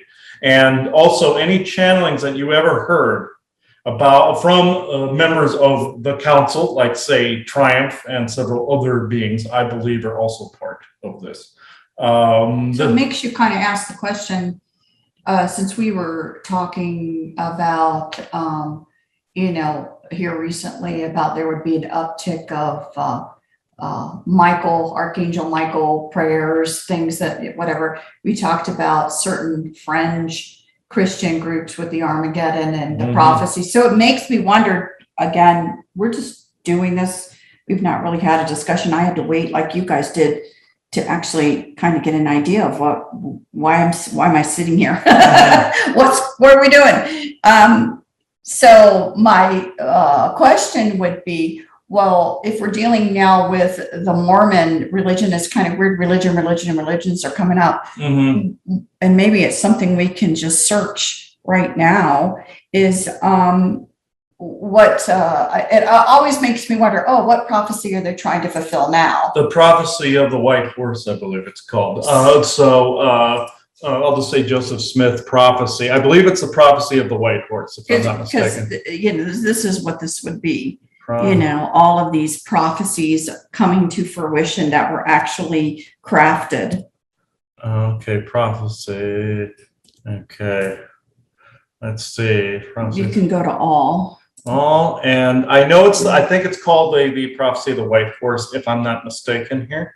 Let me see here. Okay. Here's a list. Oh, damn it. Okay. Nobody's seeing screen share. Hang on. I'll put that back. All right. This is very impromptu, folks. So, see here says list of prophecies. I believe it's called the white horse, if I'm not mistaken. So I'm going to, prophecy. I know we're being guided to stuff about Joseph Smith here. So, an evil among all nations. Next statement. Sure. Okay. Okay, here we are. Smith spoken of for good and evil among all nations, kindreds, and tongues. Smith wrote that in 1823, an angel, quote unquote, even though it doesn't have quote unquote, I'm saying that, visited him and made prophetic statements regarding Smith's future. He called me by name and said unto me that he was a messenger sent from the presence of God to me, and that his name was Moroni. Like I said, I've encountered Moroni before, that God had a work for me to do. Oh, I know what message real good beings are trying to say right now. And that my name should be had for good and evil among all nations, kindreds, and tongues, or that it should be both good and evil spoken of among all people. Smith recorded the incident in 1838. Okay, I believe what I see what's being said. People I know. People are being directed to be prophets in a very similar fashion, and there would be an uptick. Remember what we said about Michael channelings, right. And also other more false channelings that would be saying they were of the presence of God. The Galactic Federation, we'll just say of light, also loves to do stuff like this, where they're either saviors or they're the messengers of God. They love to say they're the messengers of God a lot. They love it. When they're interfering, boy, do they interfere in that way. Also giving false messages of religious false messages. We'll just put it that way. But there is a specific prophecy where I'm trying to remember. We can keep scrolling down because there's a lot here. Okay. Missouri. Okay. Just keep going. I Yeah. think it was. Okay. If you see the white horse one, then let me know here. All right. Okay. Okay. All right. Okay. I'm just going to go back for a second, and I'm going to say prophecy. White horse, I believe, called white horse. Okay. Okay. Okay. Later. No. Oh, look at this. Okay. Again, this is kind of the white horse and the Armageddon and all that kind of going. Yes. When the Constitution hung by a thread, that's the key, because that what people would say that's what's okay. Okay, this is what's being said, that like our constitutional rights are hanging by a thread with what is going on now. Smith is believed to have said in 1840 that when the Constitution hung by a thread, Latter-day Saint elders would step in on the white horse to save the country. Joseph Smith is said to have made his statement in early May 1843, while the Latter-day Saints were headquartered in Nauvoo, Illinois. So go down and pull up this one. Okay, like knights coming on a white horse. I'm just curious. Yeah. Does the white horse prophecy predict the transformation of the U.S. government into a Mormon-filled theocracy? Is it true that the white horse prophecy continues to be a dominant element of the faith espoused by Joseph Smith's followers because they believe that they will be officers and administrators during Christ's millennial reign? Question: Is the white horse? What is the white horse prophecy? Well, I mean, we can click it and see if we want to get a better, or you know what, we may be able to scroll down and just see the answers. Okay. But I find this interesting because, again, you can see how this plays along with the Christian, because they're talking about, are they going to be in charge during Jesus' reign? And during this goes back to the whole Armageddon thing. Right, that's what I'm saying. And also, like I said, the fake alien invasion falls. I think it was interesting that they said, you know, when the Constitution is hanging by a thread, because a lot of people believe that that is what's going on. And they said, basically, I was told by Smith when he came in before that his white horse prophecy was going to come true around in this time frame. So he wasn't wrong, but is it a self-fulfilling prophecy here? So Joseph Smith is alleged to have uttered a prophecy in 1843, alluding to the four horses in the book of Revelation. This was recorded by two church members, Edwin Rushelton and Theodore Turley, approximately 10 years after Joseph's death. There is no contemporary account that was recorded during the prophet's lifetime, according to the book of Revelation. So we won't read the rest, but obviously you can pause the video and you can read, you know, what's written here from the book of Revelations if you want to read it really quick. Also, the thing about the four horsemen of the apocalypse, some people have brought this up recently. Well, that's what I think that's the point of all this. All of these prophecies and all of these different things. Plagues, famines, all this. Right. They're all of this stuff that they have time to kind of gather all the religions together. You know what I mean? In some sort of, you know, conjoinment of all these different prophecies and all these different religions. Yes. Alleged texts of the prophecy. Here we go. We'll just do a little bit of this. I can always put the link underneath here. Well, and again, they can stop and read. So just make sure you. Okay, I will. Let's see. Okay. Well, that is actually quite long. Well, that's okay. They can again. Okay, let's see if there's something in here I can compare to what was being said. Okay. Okay. So right here, you know, I love the Constitution. It was made by the inspiration of God and will be preserved and saved by the efforts of the white horse, which is kind of interesting to me because a lot of people have been saying it's going to be saved by the white hats. Mm-hmm. So I find this interesting. I've always compared white horse to white hats. So I find that, you know, kind of an interesting, and by the red horse, who will combine in its defense. The red meaning what? Republican. Think about it. It could be. The white horse. Also, not dumping on Republicans, guys, but I'm just saying that think about this for a second. White horse, white hat, the QAnon thing that is coming up with the white hats, and by the red horse who will combine in its defense. Red meaning also the Republican Party trying to save the country, which I'm not saying they're totally wrong for wanting to do that, but also think about red, white, and blue, also colors of the Galactic Federation, trying to weave this prophecy in so that they can weave the government how they wish to weave it themselves and weave themselves into it. And interfere with our affairs that way. And again, you scroll down. Now they talk about monies, but again, you have to have some perception of when this was written to say that gold and silver was the currency at the time. So don't get hung up on the precious stuff, precious metals, thinking this is not discussed now. But I hold on, where is it? It says a terrible revolution will take place in the land of America, such has never been seen before. But the land will be left without a supreme government, and every species of wickedness will be practiced rampantly in the land.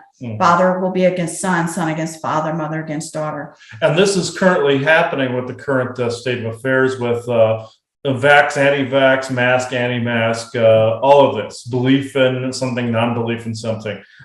This is currently going on right now. Let's see. So it's interesting. People will be taken from the earth, and there will be peace and loving only in the Rocky Mountains.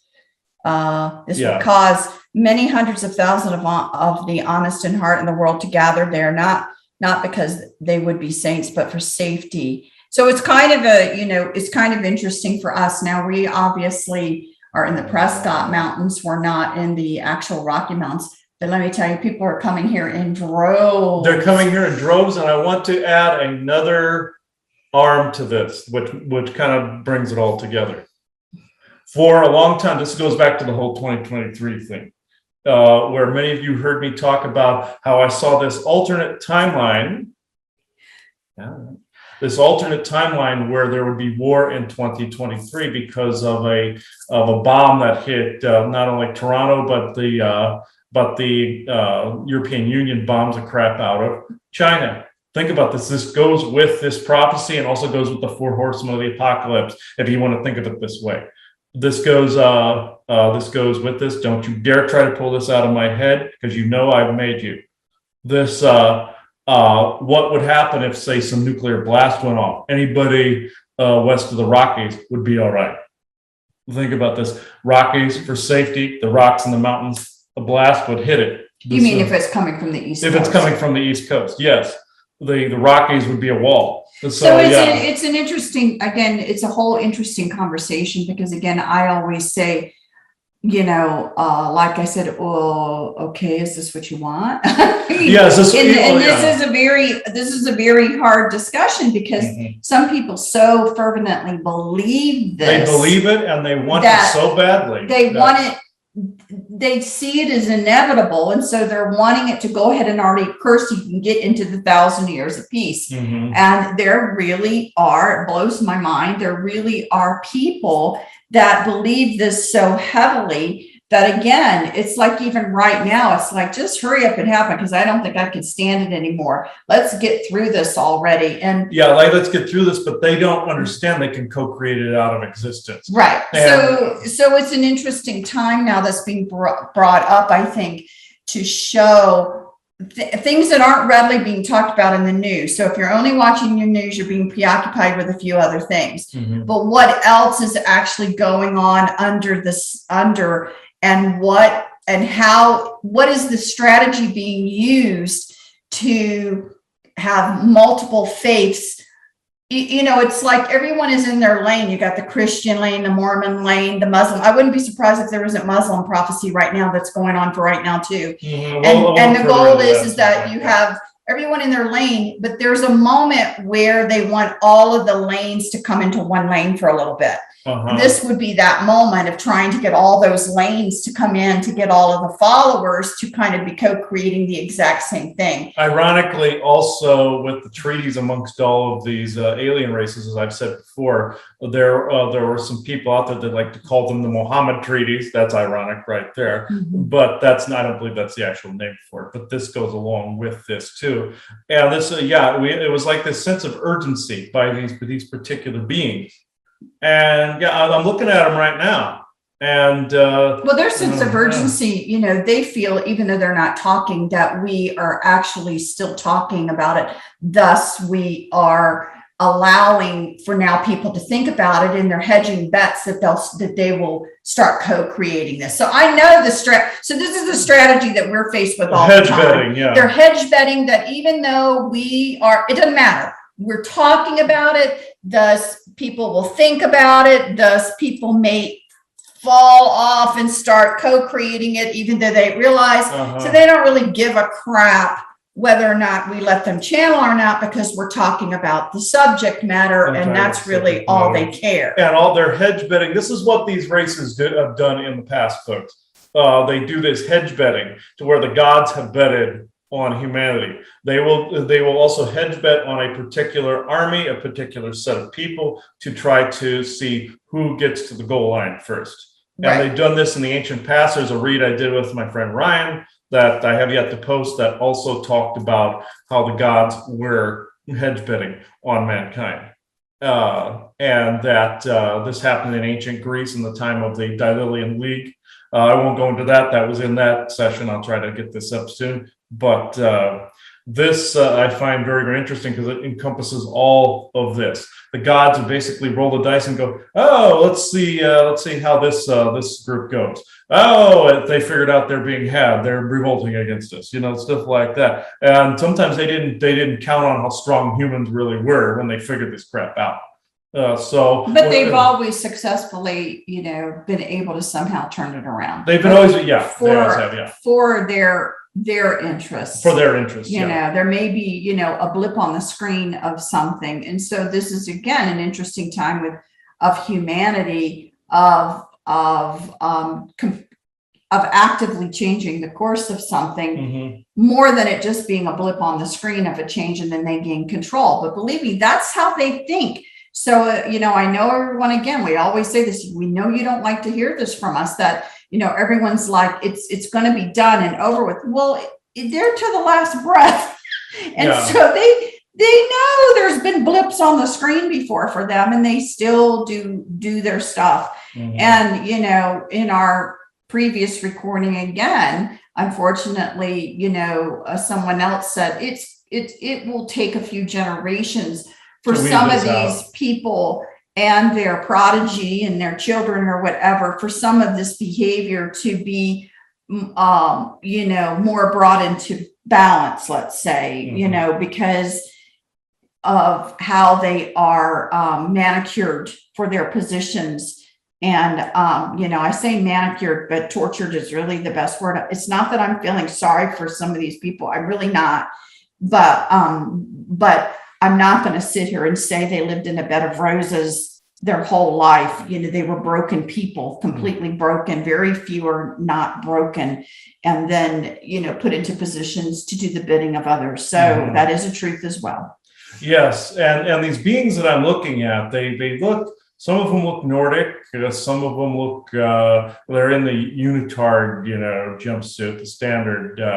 But these guys have slightly more hardened features, and they have either they have a patch here or it's like over here, and so it's basically different seals and members of the Galactic Federation and accompanying confederations. I'm not saying everybody in there is bad, just like all the Cassiopean groups we've run into, except for one, have been pretty good, and they've helped us out when we needed it. Some of them have not done the hedge betting. They've actually been very, very helpful and very kind. There's been other, like some of the just the Boots groups. They've been pretty kind. And some Pleiadian groups, Tawath and Elven, and fairy groups, all of them have been pretty kind. But also, with that said, some of these more negatively inclined groups that impose these rules on these different races,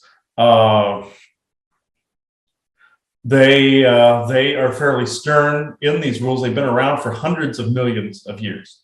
They've been around. I know I had a past life, as a pirate against the Galactic Federation. I mean, yeah, there are space pirates. You have the Galactic Federation, all these different confederations of councils, you have these other lower councils, and you have like places like the Mayan Federation, which have been very interesting, very good. And then you have space pirates that are outside of this, that are considered to be negative in the channelings. Well, that they may not all be negative. They might be trying to change some of the rules out there, but which I'm hearing a yes somewhere out there. But I had a past life where I was one of these pirates attempting to stop the Galactic Federation from just letting planets die that needed assistance. Like it's like in Star Trek, you have the Prime Directive, and but it can be very asinine at times too, where they just let civilizations die because, oh, this was what nature intended. Well, you don't necessarily do that. You can help the planet without interfering with the people. And any times that past life self of mine would fix things, they would try to place me under arrest for violating their version of the Prime Directive. And it's like, no, we don't answer to you. You know, we're helping people that you refuse to help. You have no heart. And that's that Orion influence that's in there, because there's some Orions that sit on their council. You have a plethora of good, bad, and neutral type beings that are trying to emulate what they've seen as a map of creation, but they're not evolving past that into a single mode of open heart and common sense. They've been around so long under these sets of rules that they have no intention of changing. So with that said, there was an incident in a past life, whereas my counterpart there moved some people, moved their planet to a different area, and then the Galactic Federation still couldn't interfere because that was part of their codex or modus operandi. But at the same time, those people became bad. So there were good aspects to some non-interference directives with primitive cultures, but you don't let a civilization die. That's fascist, and the way they present themselves is trying to make the same set of rules across the board. That's communist, and that's more like New World Order. And I get it. There's a good side to a federation where you can have an over-encompassing set of laws, but you still have to allow choice in there. And they don't really allow these galactic groups to have a choice on what they do here. And they are pretty severe in their laying down of punishments. If my memory serves me right from past lives, they were pretty severe on groups, and other arms of them were pretty severe on groups that defied the orders of the Galactic Federation at that time. I don't think they've lapsed up even in that long of a period of time with those rules. I believe it is up to us to create that energy of change amongst them by changing how we do things here. This is why I said in a previous recording, an armed revolution would not work. Now, when you have that kind of backing that's hundreds of millions of years old, the only thing you have to do is to change the vibration that trickles back to them and changes their management over. Because humans, and as I've said in the previous recording, humans tried to rogue humans out there from New Haven, which is hopefully we get more about that planet here soon. Different abducted humans that couldn't be brought back to Earth formed their own colony and had their own descent lineages. They themselves tried to strike against the Galactic Federation and tried to take over their government. What happened? All of the other galactic races that were in the Federation came back and reformed the Galactic Federation's government. It was like a pre-programmed set of parameters where they came in and just rebuilt it. It's not like Law of the Horde where the winner gets to be the leader. They don't operate that way. So it's not like us where we kill the leader, we become the leader. No, it doesn't work that way with them. And they would just put it back. It would be that way here if when armed revolution managed to, say, burn the White House down. You would just see this preset of programming try to put a democracy back in place, and it eventually would become the same damn template again. So you would start to see that. As long as you have that influence, you will always see that regurgitate over and over and over and over.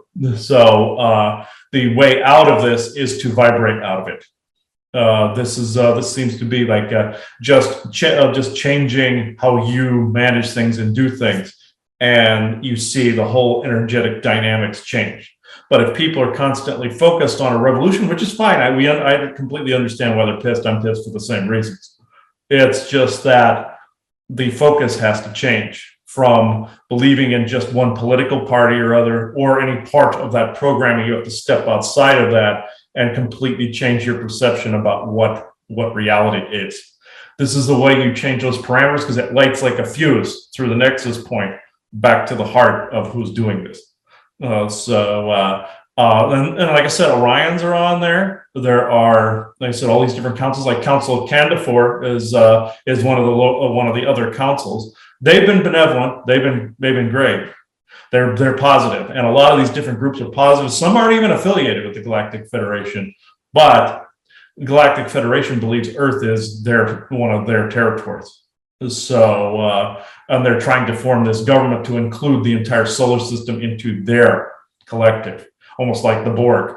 And then, of course, the Orions would have a say in it as well. So, in that, Earth has to form its own confederation, just like these other different territories had to.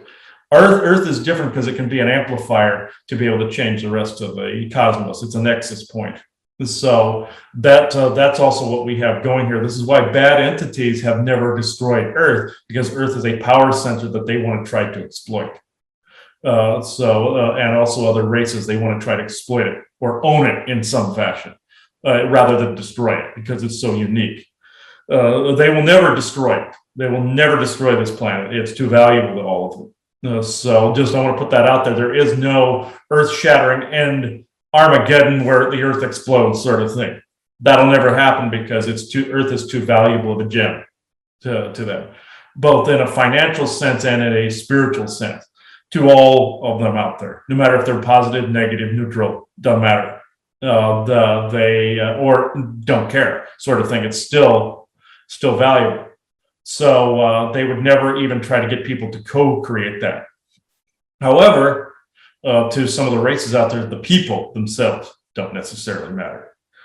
So they would want to thin that out in some fashion, which we're not talking about we're not promoting the Guidestone timeline of any stretch of imagination. But this is what is going on with that. And this is what these beings don't necessarily want said. And they're very constrictive right now. They're impatient, they're angry, but they're not striking or doing anything. It's more like they're observing and recording and monitoring. They're doing it from a long way away. And they're wanting that influence to continue here. They didn't want somebody to decipher what their actual pattern was. Besides the energy farming, besides the Orion the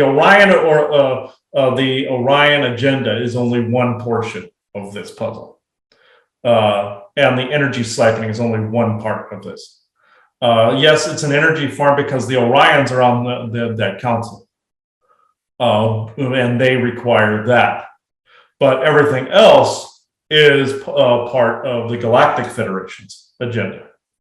Everything else, and this includes false channelings, false messages of a savior, false messages of creating a religion. Here's another part to this channeling people did not know many years ago, and if I can find the old channelings from Moroni, I will post them underneath this. I'm just asking that people that see them don't take them as sacrosanct.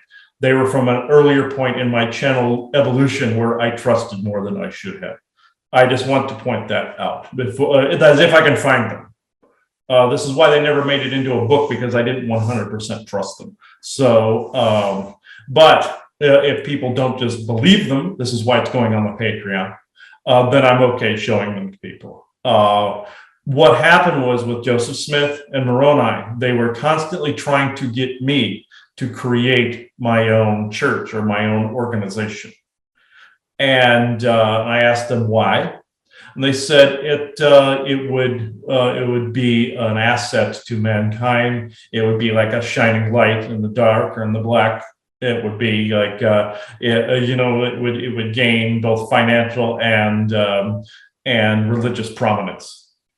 Meaning it would also be heavily controlled by that agenda. Meaning that they were trying to turn my timeline into some kind of prophet, either a prophet in one way or a warrior in another.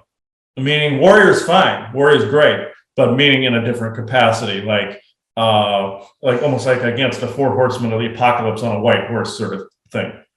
And this is where, oh, that pissed you guys off. Okay. When I said that, they're like, Right, well, they have to find their champions. Yeah, and they wanted to turn me into that champion. Right, they have to find their champions, be it they find the right people to be on the face of the news every day, or in their religious sense, like I said, or the political sense. Religious sense, political sense, academic sense, is all of it. They look for their champions. And and again, I need to say that, it's kind of funny because we were speaking about this, everywhere. Not everyone is bad. We don't want.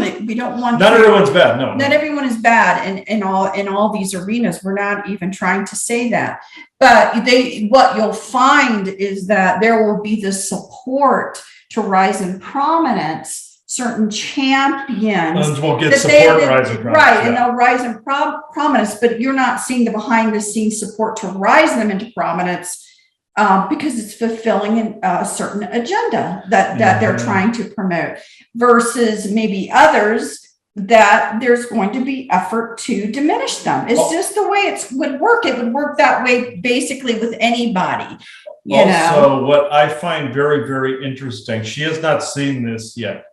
In the recent conspiracy sector that I have posted, the short one with the ghost box. This was at Governor Hunt's tomb with the pyramid, the white pyramid, where Aubrey asked Governor Hunt why he chose that spot. And he said, prominence. Also, prominence, or I didn't know if it was providence or provenance, but I chose prominence. It sounded more like the syllables of prominence, which also would be like the eye of providence. But also he said, after we were doing so well. And meaning that they were going along, and he must have gone off of what they thought the rail truly was, or out of the lane they wanted him in. And then all of a sudden, I guess there wasn't the prominence he thought there was going to be. And I found that very, very fascinating. Also, on the flip side of that argument, we also heard from him and his family they were not happy and that they were very scared. Meaning that site was more than likely the site of some kind of energy collection or soul trapping in some way within that edifice, and directing them towards Orion, because a lot of the pyramids now, because of Orion interference in the past, where you saw a lot of monuments aligned with Pleiades and then they were aligned with Orion, it's because the Orions took over, and they aligned all the different pyramids towards Orion to be able to gain energy from them. And this is essentially what I felt from that. So I find that very interesting, where I noticed that he had been a governor several times and create a lot of interesting laws and rules associated with Arizona. And then all of a sudden it just kind of drifted. And I feel that he went off the marker of what these people in the cabal actually wanted. But they gave him a certain type of position of prominence, but in depth, with the white pyramid and a white light in the darkness, or white horse. So I find that very, very fascinating that that's also come up within. I don't know the history that well, but I'll look this up at some point and report back further. But what was this, Isaac? Okay, hang on. All right, this is off the cuff again. Share screen. And if I'm going to bring this up, okay, I gotta do that.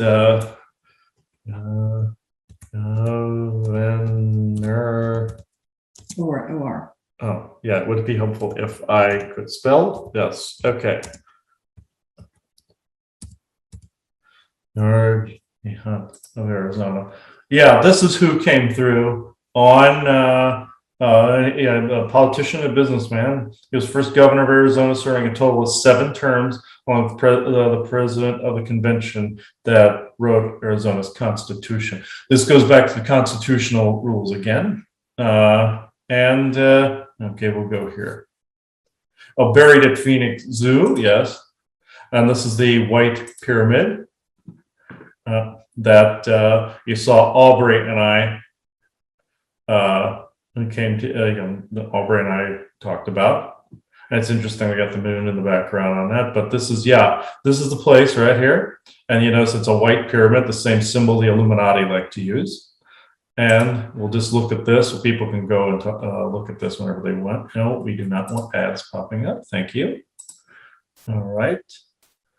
And this is over Papago Park where we were standing up on that spot. People can go look at the history of this particular monument. But what I felt again, all the family members are entombed there, but it's a place of prominence, wanting to be remembered by history. And this was the man that actually came through right here. Let's just see here. Let's see if there's anything that I'm being directed to here. Impromptu. Yeah, we do not want ads in there. Thank you. All right. Okay. Yeah, it was essentially a soldier's tomb, like the almost like the unknown soldier. Go back from this and go to Wikipedia. Okay. All right, I can't get to it here. All right, let's see.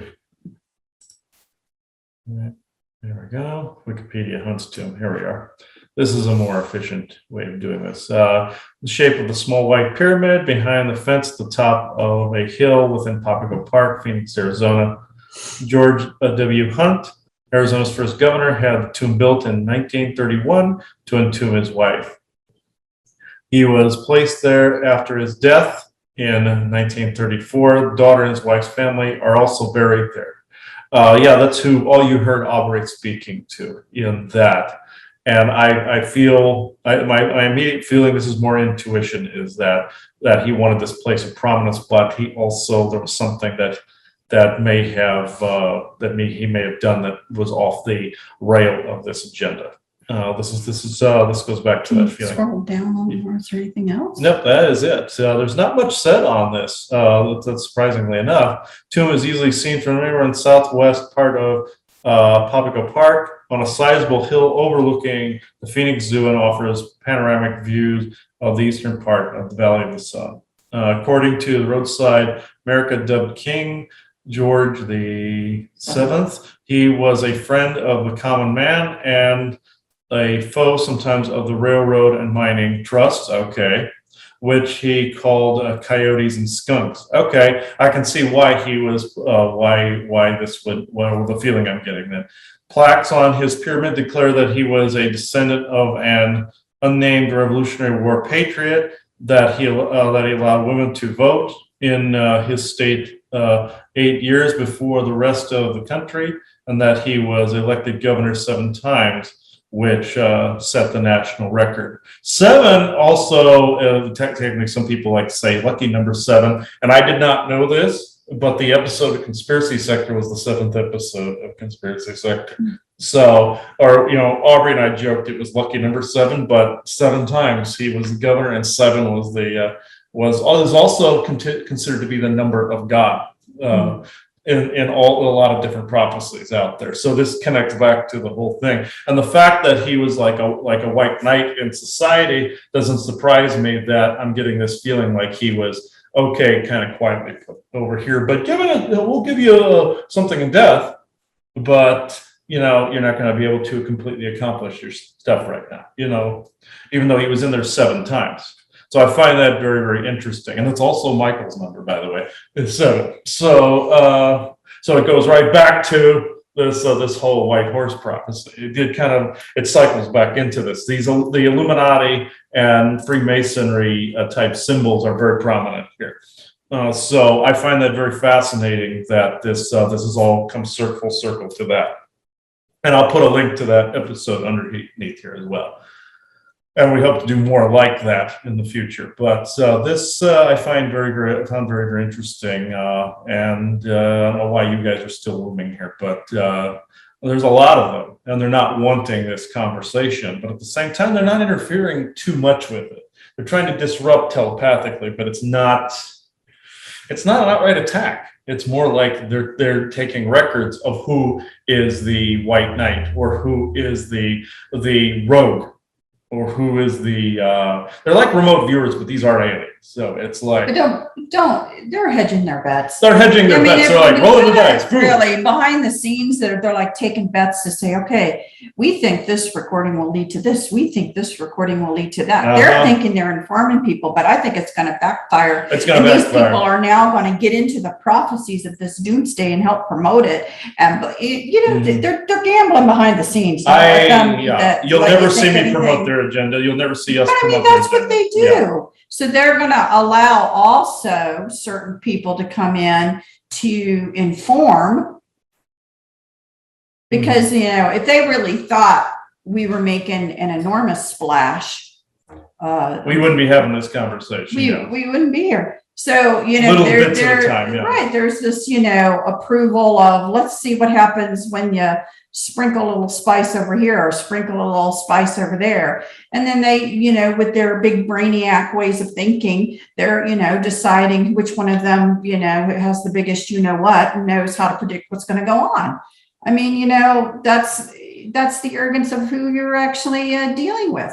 So, that is the arrogance of who you're dealing with. Again, that goes back to the gods, hedge betting on mankind. Even in the movie, the original old movie, Jason and the Argonauts, you even saw when Jason went to Olympus, he saw all the gods.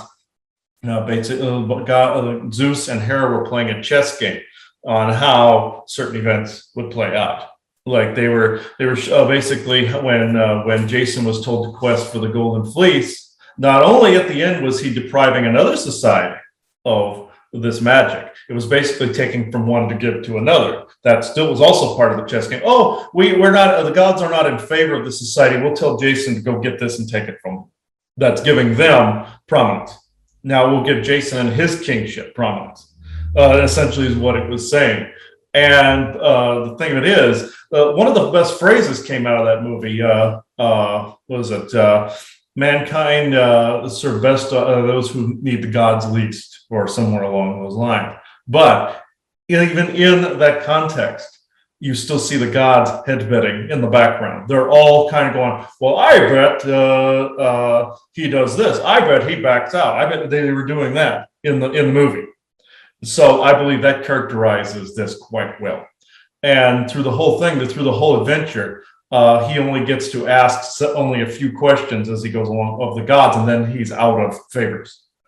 And so he chooses very wisely where he goes along. But it's still, I feel this is also relevant to this conversation where it's a good example of the hedge betting that actually goes on, or the chess game. Even at the end of the movie, the Zeus tries to clear the board, and Hera goes, "No, we will continue this game. We will continue to basically add ourselves into mankind, no matter if they forget about us or not. We will still continue to add influence in there." And I found that very, very interesting. That too was put in there, but I feel this is the same identical thing. These are basically the gods of old and all their descendants hedge betting on even what we're saying right now. And they're totally and completely comfortable because they believe that they can mold anyone into their champion, and to say, oh, we will give these people a shot at prominence, but at some point they have to abide by a certain set of parameters. You always heard me refer to that as the yield. But it is so much more complex than just one yield with one race and one government. You're dealing with the hedge bets of all of these, and you're dealing with, and I'm pointing to all of you, and you're dealing with the treaties of the multiple races that some insiders called the Mohammed treaties, which I got to cut that name out because I don't believe that's what it's called. But until somebody else has a better name for it, I hate using that term because the person who came up with this, I don't buy into their stuff. But that was a bit of truth that was spoken by that person. But the treaties themselves will have, even if we have to come up with a different name, we will. But this goes along with that. It's so much more complex than anybody thought. It's not. Yeah, is it about disclosing the information? It is about learning. Is it about self? Bringing about helping yourself and healing yourself, and bringing about changing yourself, getting rid of skeletons in the closet, et cetera, and changing yourself to the better. And it collapses a lot of these systems and trickles back out there like lighting a fuse or lighting gunpowder. Yes, it does. But at the same time, becoming aware that all of this is going on and that they have their champions selected, even people that you don't even know there are, and people that you wouldn't suspect there are. And like we've said about what we've had conversations about the champions before, here are the ones that create those champions right here. And then they begin to give messages that align with that particular those particular agendas, either spiritual, political, academic, any of those. If it's a part of prominence where they can insert their agenda, then yeah. But I myself personally refuse to go along with this nonsense. This goes back to, here we go. Here's a good example. I believe Isaac's using this example. When we were watching the show The Boys that time, where one of the members defied the corporations in it, and they still used her message in their favor. No matter if they said they were full of shit or not, whether she said they were full of shit or not, they still used the message and tried to contort it and use it anyway. Right. And it was that corporation that tried to use it again. They do it all the time. And the one character goes, "See, the house always wins," sort of thing. They will twist anything you say into their agenda. And so I'm pretty sure that long after I'm gone, hopefully this doesn't happen, but somebody might use what I've said or we've said to that end. And I'm saying here right now, we don't approve of that. But I'm just saying that's how they do it. They'll take some snippet out of context or twist it to their own context and to use it. So I'm hoping by the time that we're no longer here, that kind of crap is stopped. I'm being hopeful at that point. But yeah, that's the example that I'm being shown, that these guys will always twist it to trying to create another champion or to try to create another hero or villain. And in society, like what you're seeing, heroes and villains. And I'm not saying there aren't good people and not bad people out there. I'm just saying they're being used in those narratives. Either a white horse or a black knight, or a white knight and some evil sorcerer of some kind. You see, it's a method of storytelling that's been around since the beginning of time, the hero and the villain and the story in between, which there wouldn't be a good story without it.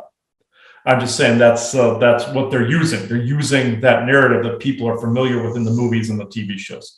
So that's what's going on right now. So I don't know what you guys are, what else you're watching for and waiting for, and seeing what you can, spin out of this. But yeah, it's not happening. So I don't know why you're continuing to watch and holding hands like you're creepy. I don't know what the hell this is all about. I don't know what the hell this is all about. But it's like kumbaya moment. I know what's being said here. I get it. They're basically saying, "Oh, it's all going to be kumbaya, and you have 1,000 years of peace," and blah blah blah. So I hear Isaac going, "Ha ha ha" in the background. So it's like. See, they're already pulling their creepy card. So it's like he goes, this is what they're trying to influence. What? No, I'm just saying they are who they are. Yeah. And I don't know what the hand holding thing is all about, but it's actually coming from you guys. It's pretty creepy, actually. But it's there's weirdos everywhere. Yeah, there are weirdos everywhere. And Isaac keeps superimposing like clown noses and crap on him. So it's like keeps on like that, and they keep going like this. And so it's like he's annoying the crap out of them like an insect. And that's how they regard him too. They regard him as an insect, and they regard us as almost like an insect. So it's like it's like one of us swatting at a fly or something like that. So yeah, so I'm not buying into the crap, and she's not buying into the crap. Obviously, Isaac's not buying into the crap. So it's like, yeah. So this was the point that was being made here, folks. This is more of a continuing conversation as things come up and come about. So they're starting to actually fade. And they're going, what the hell are you guys doing? They're making these weird shapes and they're just kind of coalescing together and going off like there's some kind of weird ghostly figure. I believe what somebody out there is also trying to say is that they're showing themselves as prominence and in some mystical way as well, like Moroni and the angel that talked to George Washington, trying to show him how to defeat the British at the I believe it was Valley Forge. So if I'm wrong about that, I'll correct it. But and this has been talked about where the United States had really no chance of forming because they were up against the superior army, and they were backed up by beings like this to form the United States. So this goes right into, and then later on with the Book of Mormon and all that, later on it started to form those religious and political lines right there. So any more information comes out about this, we'll let people know. But this was more impromptu, and this shows that also something I want to add.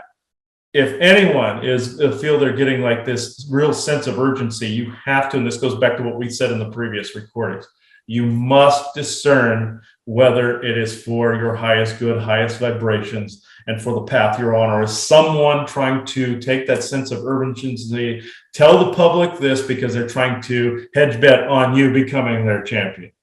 Oh, the downtrodden, the lower class person rising out of the ashes and blah, blah, blah. Are they trying to do that? Which there's nothing wrong with that part. I'm not dumping on people like that. I'm just saying, are they trying to use that for their narrative? Right. So my suggestion is then you take your time. Take your time. And if they can't handle it, that should be telling you something. Yes, and if they are, and also they were trying to give every distraction on the way back, trying to annoy the crap out of us and me in particular, because of like their placing. Well, they were answered. They actually told you the truth of your question too. Mm-hmm. Because, you're like, and they said, okay, we'll make sure, if this is for benevolence for our highest good, we'll make this run smoothly. And then it didn't run smoothly. It didn't run smoothly. So I'm like, because I was like, Chris, what are we doing? Because I think they've told you everything you need to know. And he said, we're just going to tell them. We're just going to tell them, yeah. We're going to throw them under the bus. Yeah, we're throwing them under the bus. But again, they don't really care because partly the message has been spoken about. So again, it's what you do with it. It's hard. It's hard, but it's not hard for me because I don't really want to set the tone to, have people thinking of something in a certain way that, is beneficial. But I do believe that knowledge is power. Mm-hmm. And I do believe that, you've got to take and truly listen and truly discern the information and truly come up with what in your heart feels like the right answers. So I do believe in the value of that can be greater than the value of them wanting us to talk about it anyway. And thus they're going to get a few, so we have to kind of make that judgment too. Is it worth even discussing? A couple times we're like, we're not doing it. We're just not doing it. Yeah. Oh yeah. We've firmly decided we're not doing it. Right. And then other times we're like, okay, we'll hedge the bet and we'll go ahead and we'll have the conversation so that it will again. But I just am telling you this, if you're outside, if you're doing something, if you're away from your house and you're a channeler and you're not in where you consider your sacred space to do your work, and somebody is pushing you like nobody's business to do something, I'm telling you, you better take your time. And also, if you're at work, this is what some of them used to do to me a long time ago. They would try to push me at work knowing I couldn't do anything. It's like, I can't just leave race to go home and do this. There's an appointed time. If you can't abide by that and you can't abide by my sovereignty, my free will and my free choice, then you have no place in my life or my circle. And they do this. Yeah. They kind of bully people a little bit in this way. Well, they do way. Bully and and then they'll be like, well, if you're not going to help us, then we'll go to someone else. I'm like, go to someone else. Don't care. Because I know the game. I know the game that you're playing, and I am more than happy to tell you to get away. So and that's why I said in my the recording after that is the false sense of urgency. This goes along with that, where if they're bullying you and you got this real sense of urgency to go do something, and it's a pull rather than it's coming from more of a light and intuitive space, then somebody's yanking your chain to go do something. Now, if you have a very strong sense of urgency that maybe something is going to happen that's wrong, I'll give an example to that. Like when my family and I, a long time ago, were in a restaurant and we saw this weirdo sitting in the corner, just kind of like looking at his fingernails and stuff like that. We just knew something was going to happen. We knew that something bad was about to happen, and my mother said, we have to go. That's a true sense of urgency, is that guy ended up shooting up the place. So that actually happened, folks. This was back in, I believe this was back in Nebraska or part of Iowa somewhere. And this actually happened many years ago. And we saw this creepy guy sitting in the corner just looking at his hands and stuff like that. We're like, okay, and he was shaking, and we're like, okay, we got to leave. That's a true sense of urgency. But one could also say, why didn't they warn everybody else? To leave before the guy started shooting up the place. So obviously there was still some hedge betting going on there. Okay, we want them out of there, but at the same time, it was still a true sense of urgency as to not only that someone else's negative agenda was going to impact us, but a positive one. If none of these beings say they don't have agenda, they're lying. A positive one to get us out of there. Could you say that's more a benevolent source creator inspired? Yes. But I'm saying there's a difference here. There is a difference between what we've just spoken about and actually somebody is trying to be helpful and your agenda aligns with theirs, or they're thinking from their heart space and they're attempting to help you out in that respect by giving you a positive sense of urgency. But if you're sitting somewhere, you got this like almost like you have to go to the bathroom type of sense, no, that's wrong. Somebody is kind of pulling you by a chain or a collar to go do something. It's like, no, you go here. We want to talk. No, it doesn't work that way.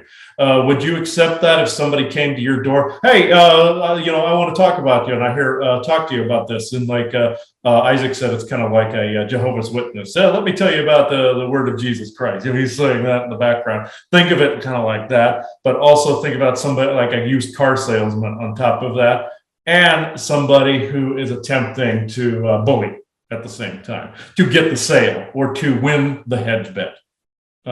They're trying to win bets with each other by manipulating people to give some of these messages. Again, not all of them, even though there are positive agendas that happen to align with your own. Like I always say, agendas that are benevolent and align with our own. That's where you always hear me say things like that. True benevolent source creator, true benevolent guides, true benevolent beings that have no hidden or agendas that don't align with our own. You always hear me say things like that.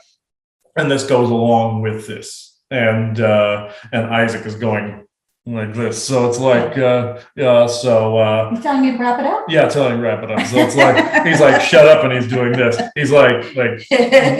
So it's like, okay, yeah. He said the assholes are gone, you don't have to talk about them and their collars anymore. Okay.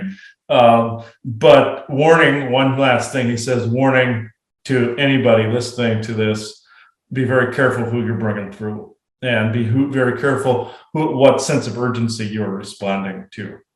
Is it your own? Is it you don't have to do what these beings want. They have to work on your schedule, not the other way around. Is what he's saying. Yeah. Okay. That's a good place to end this, folks. So thank you, everybody, for listening to this recording and subscribing to our Patreon or to wherever this video should happen to end up in subscription form. So thank you, everybody. Bye-bye now.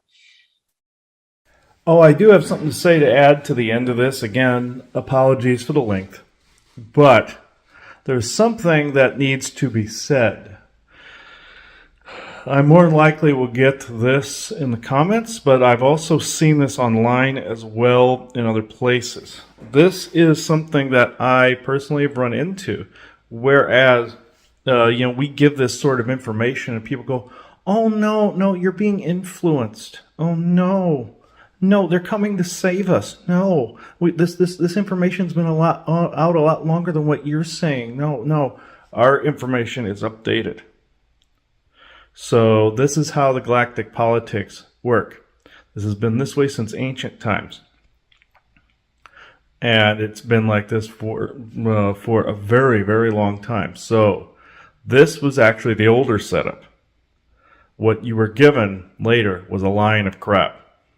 So anybody later that tries to make that comment, those comments, I am refuting them right now, because I personally have seen them previously when we've tried to put information even remotely close to this out. So I am saying now that, for the record, this is how the setup is, but it is changing.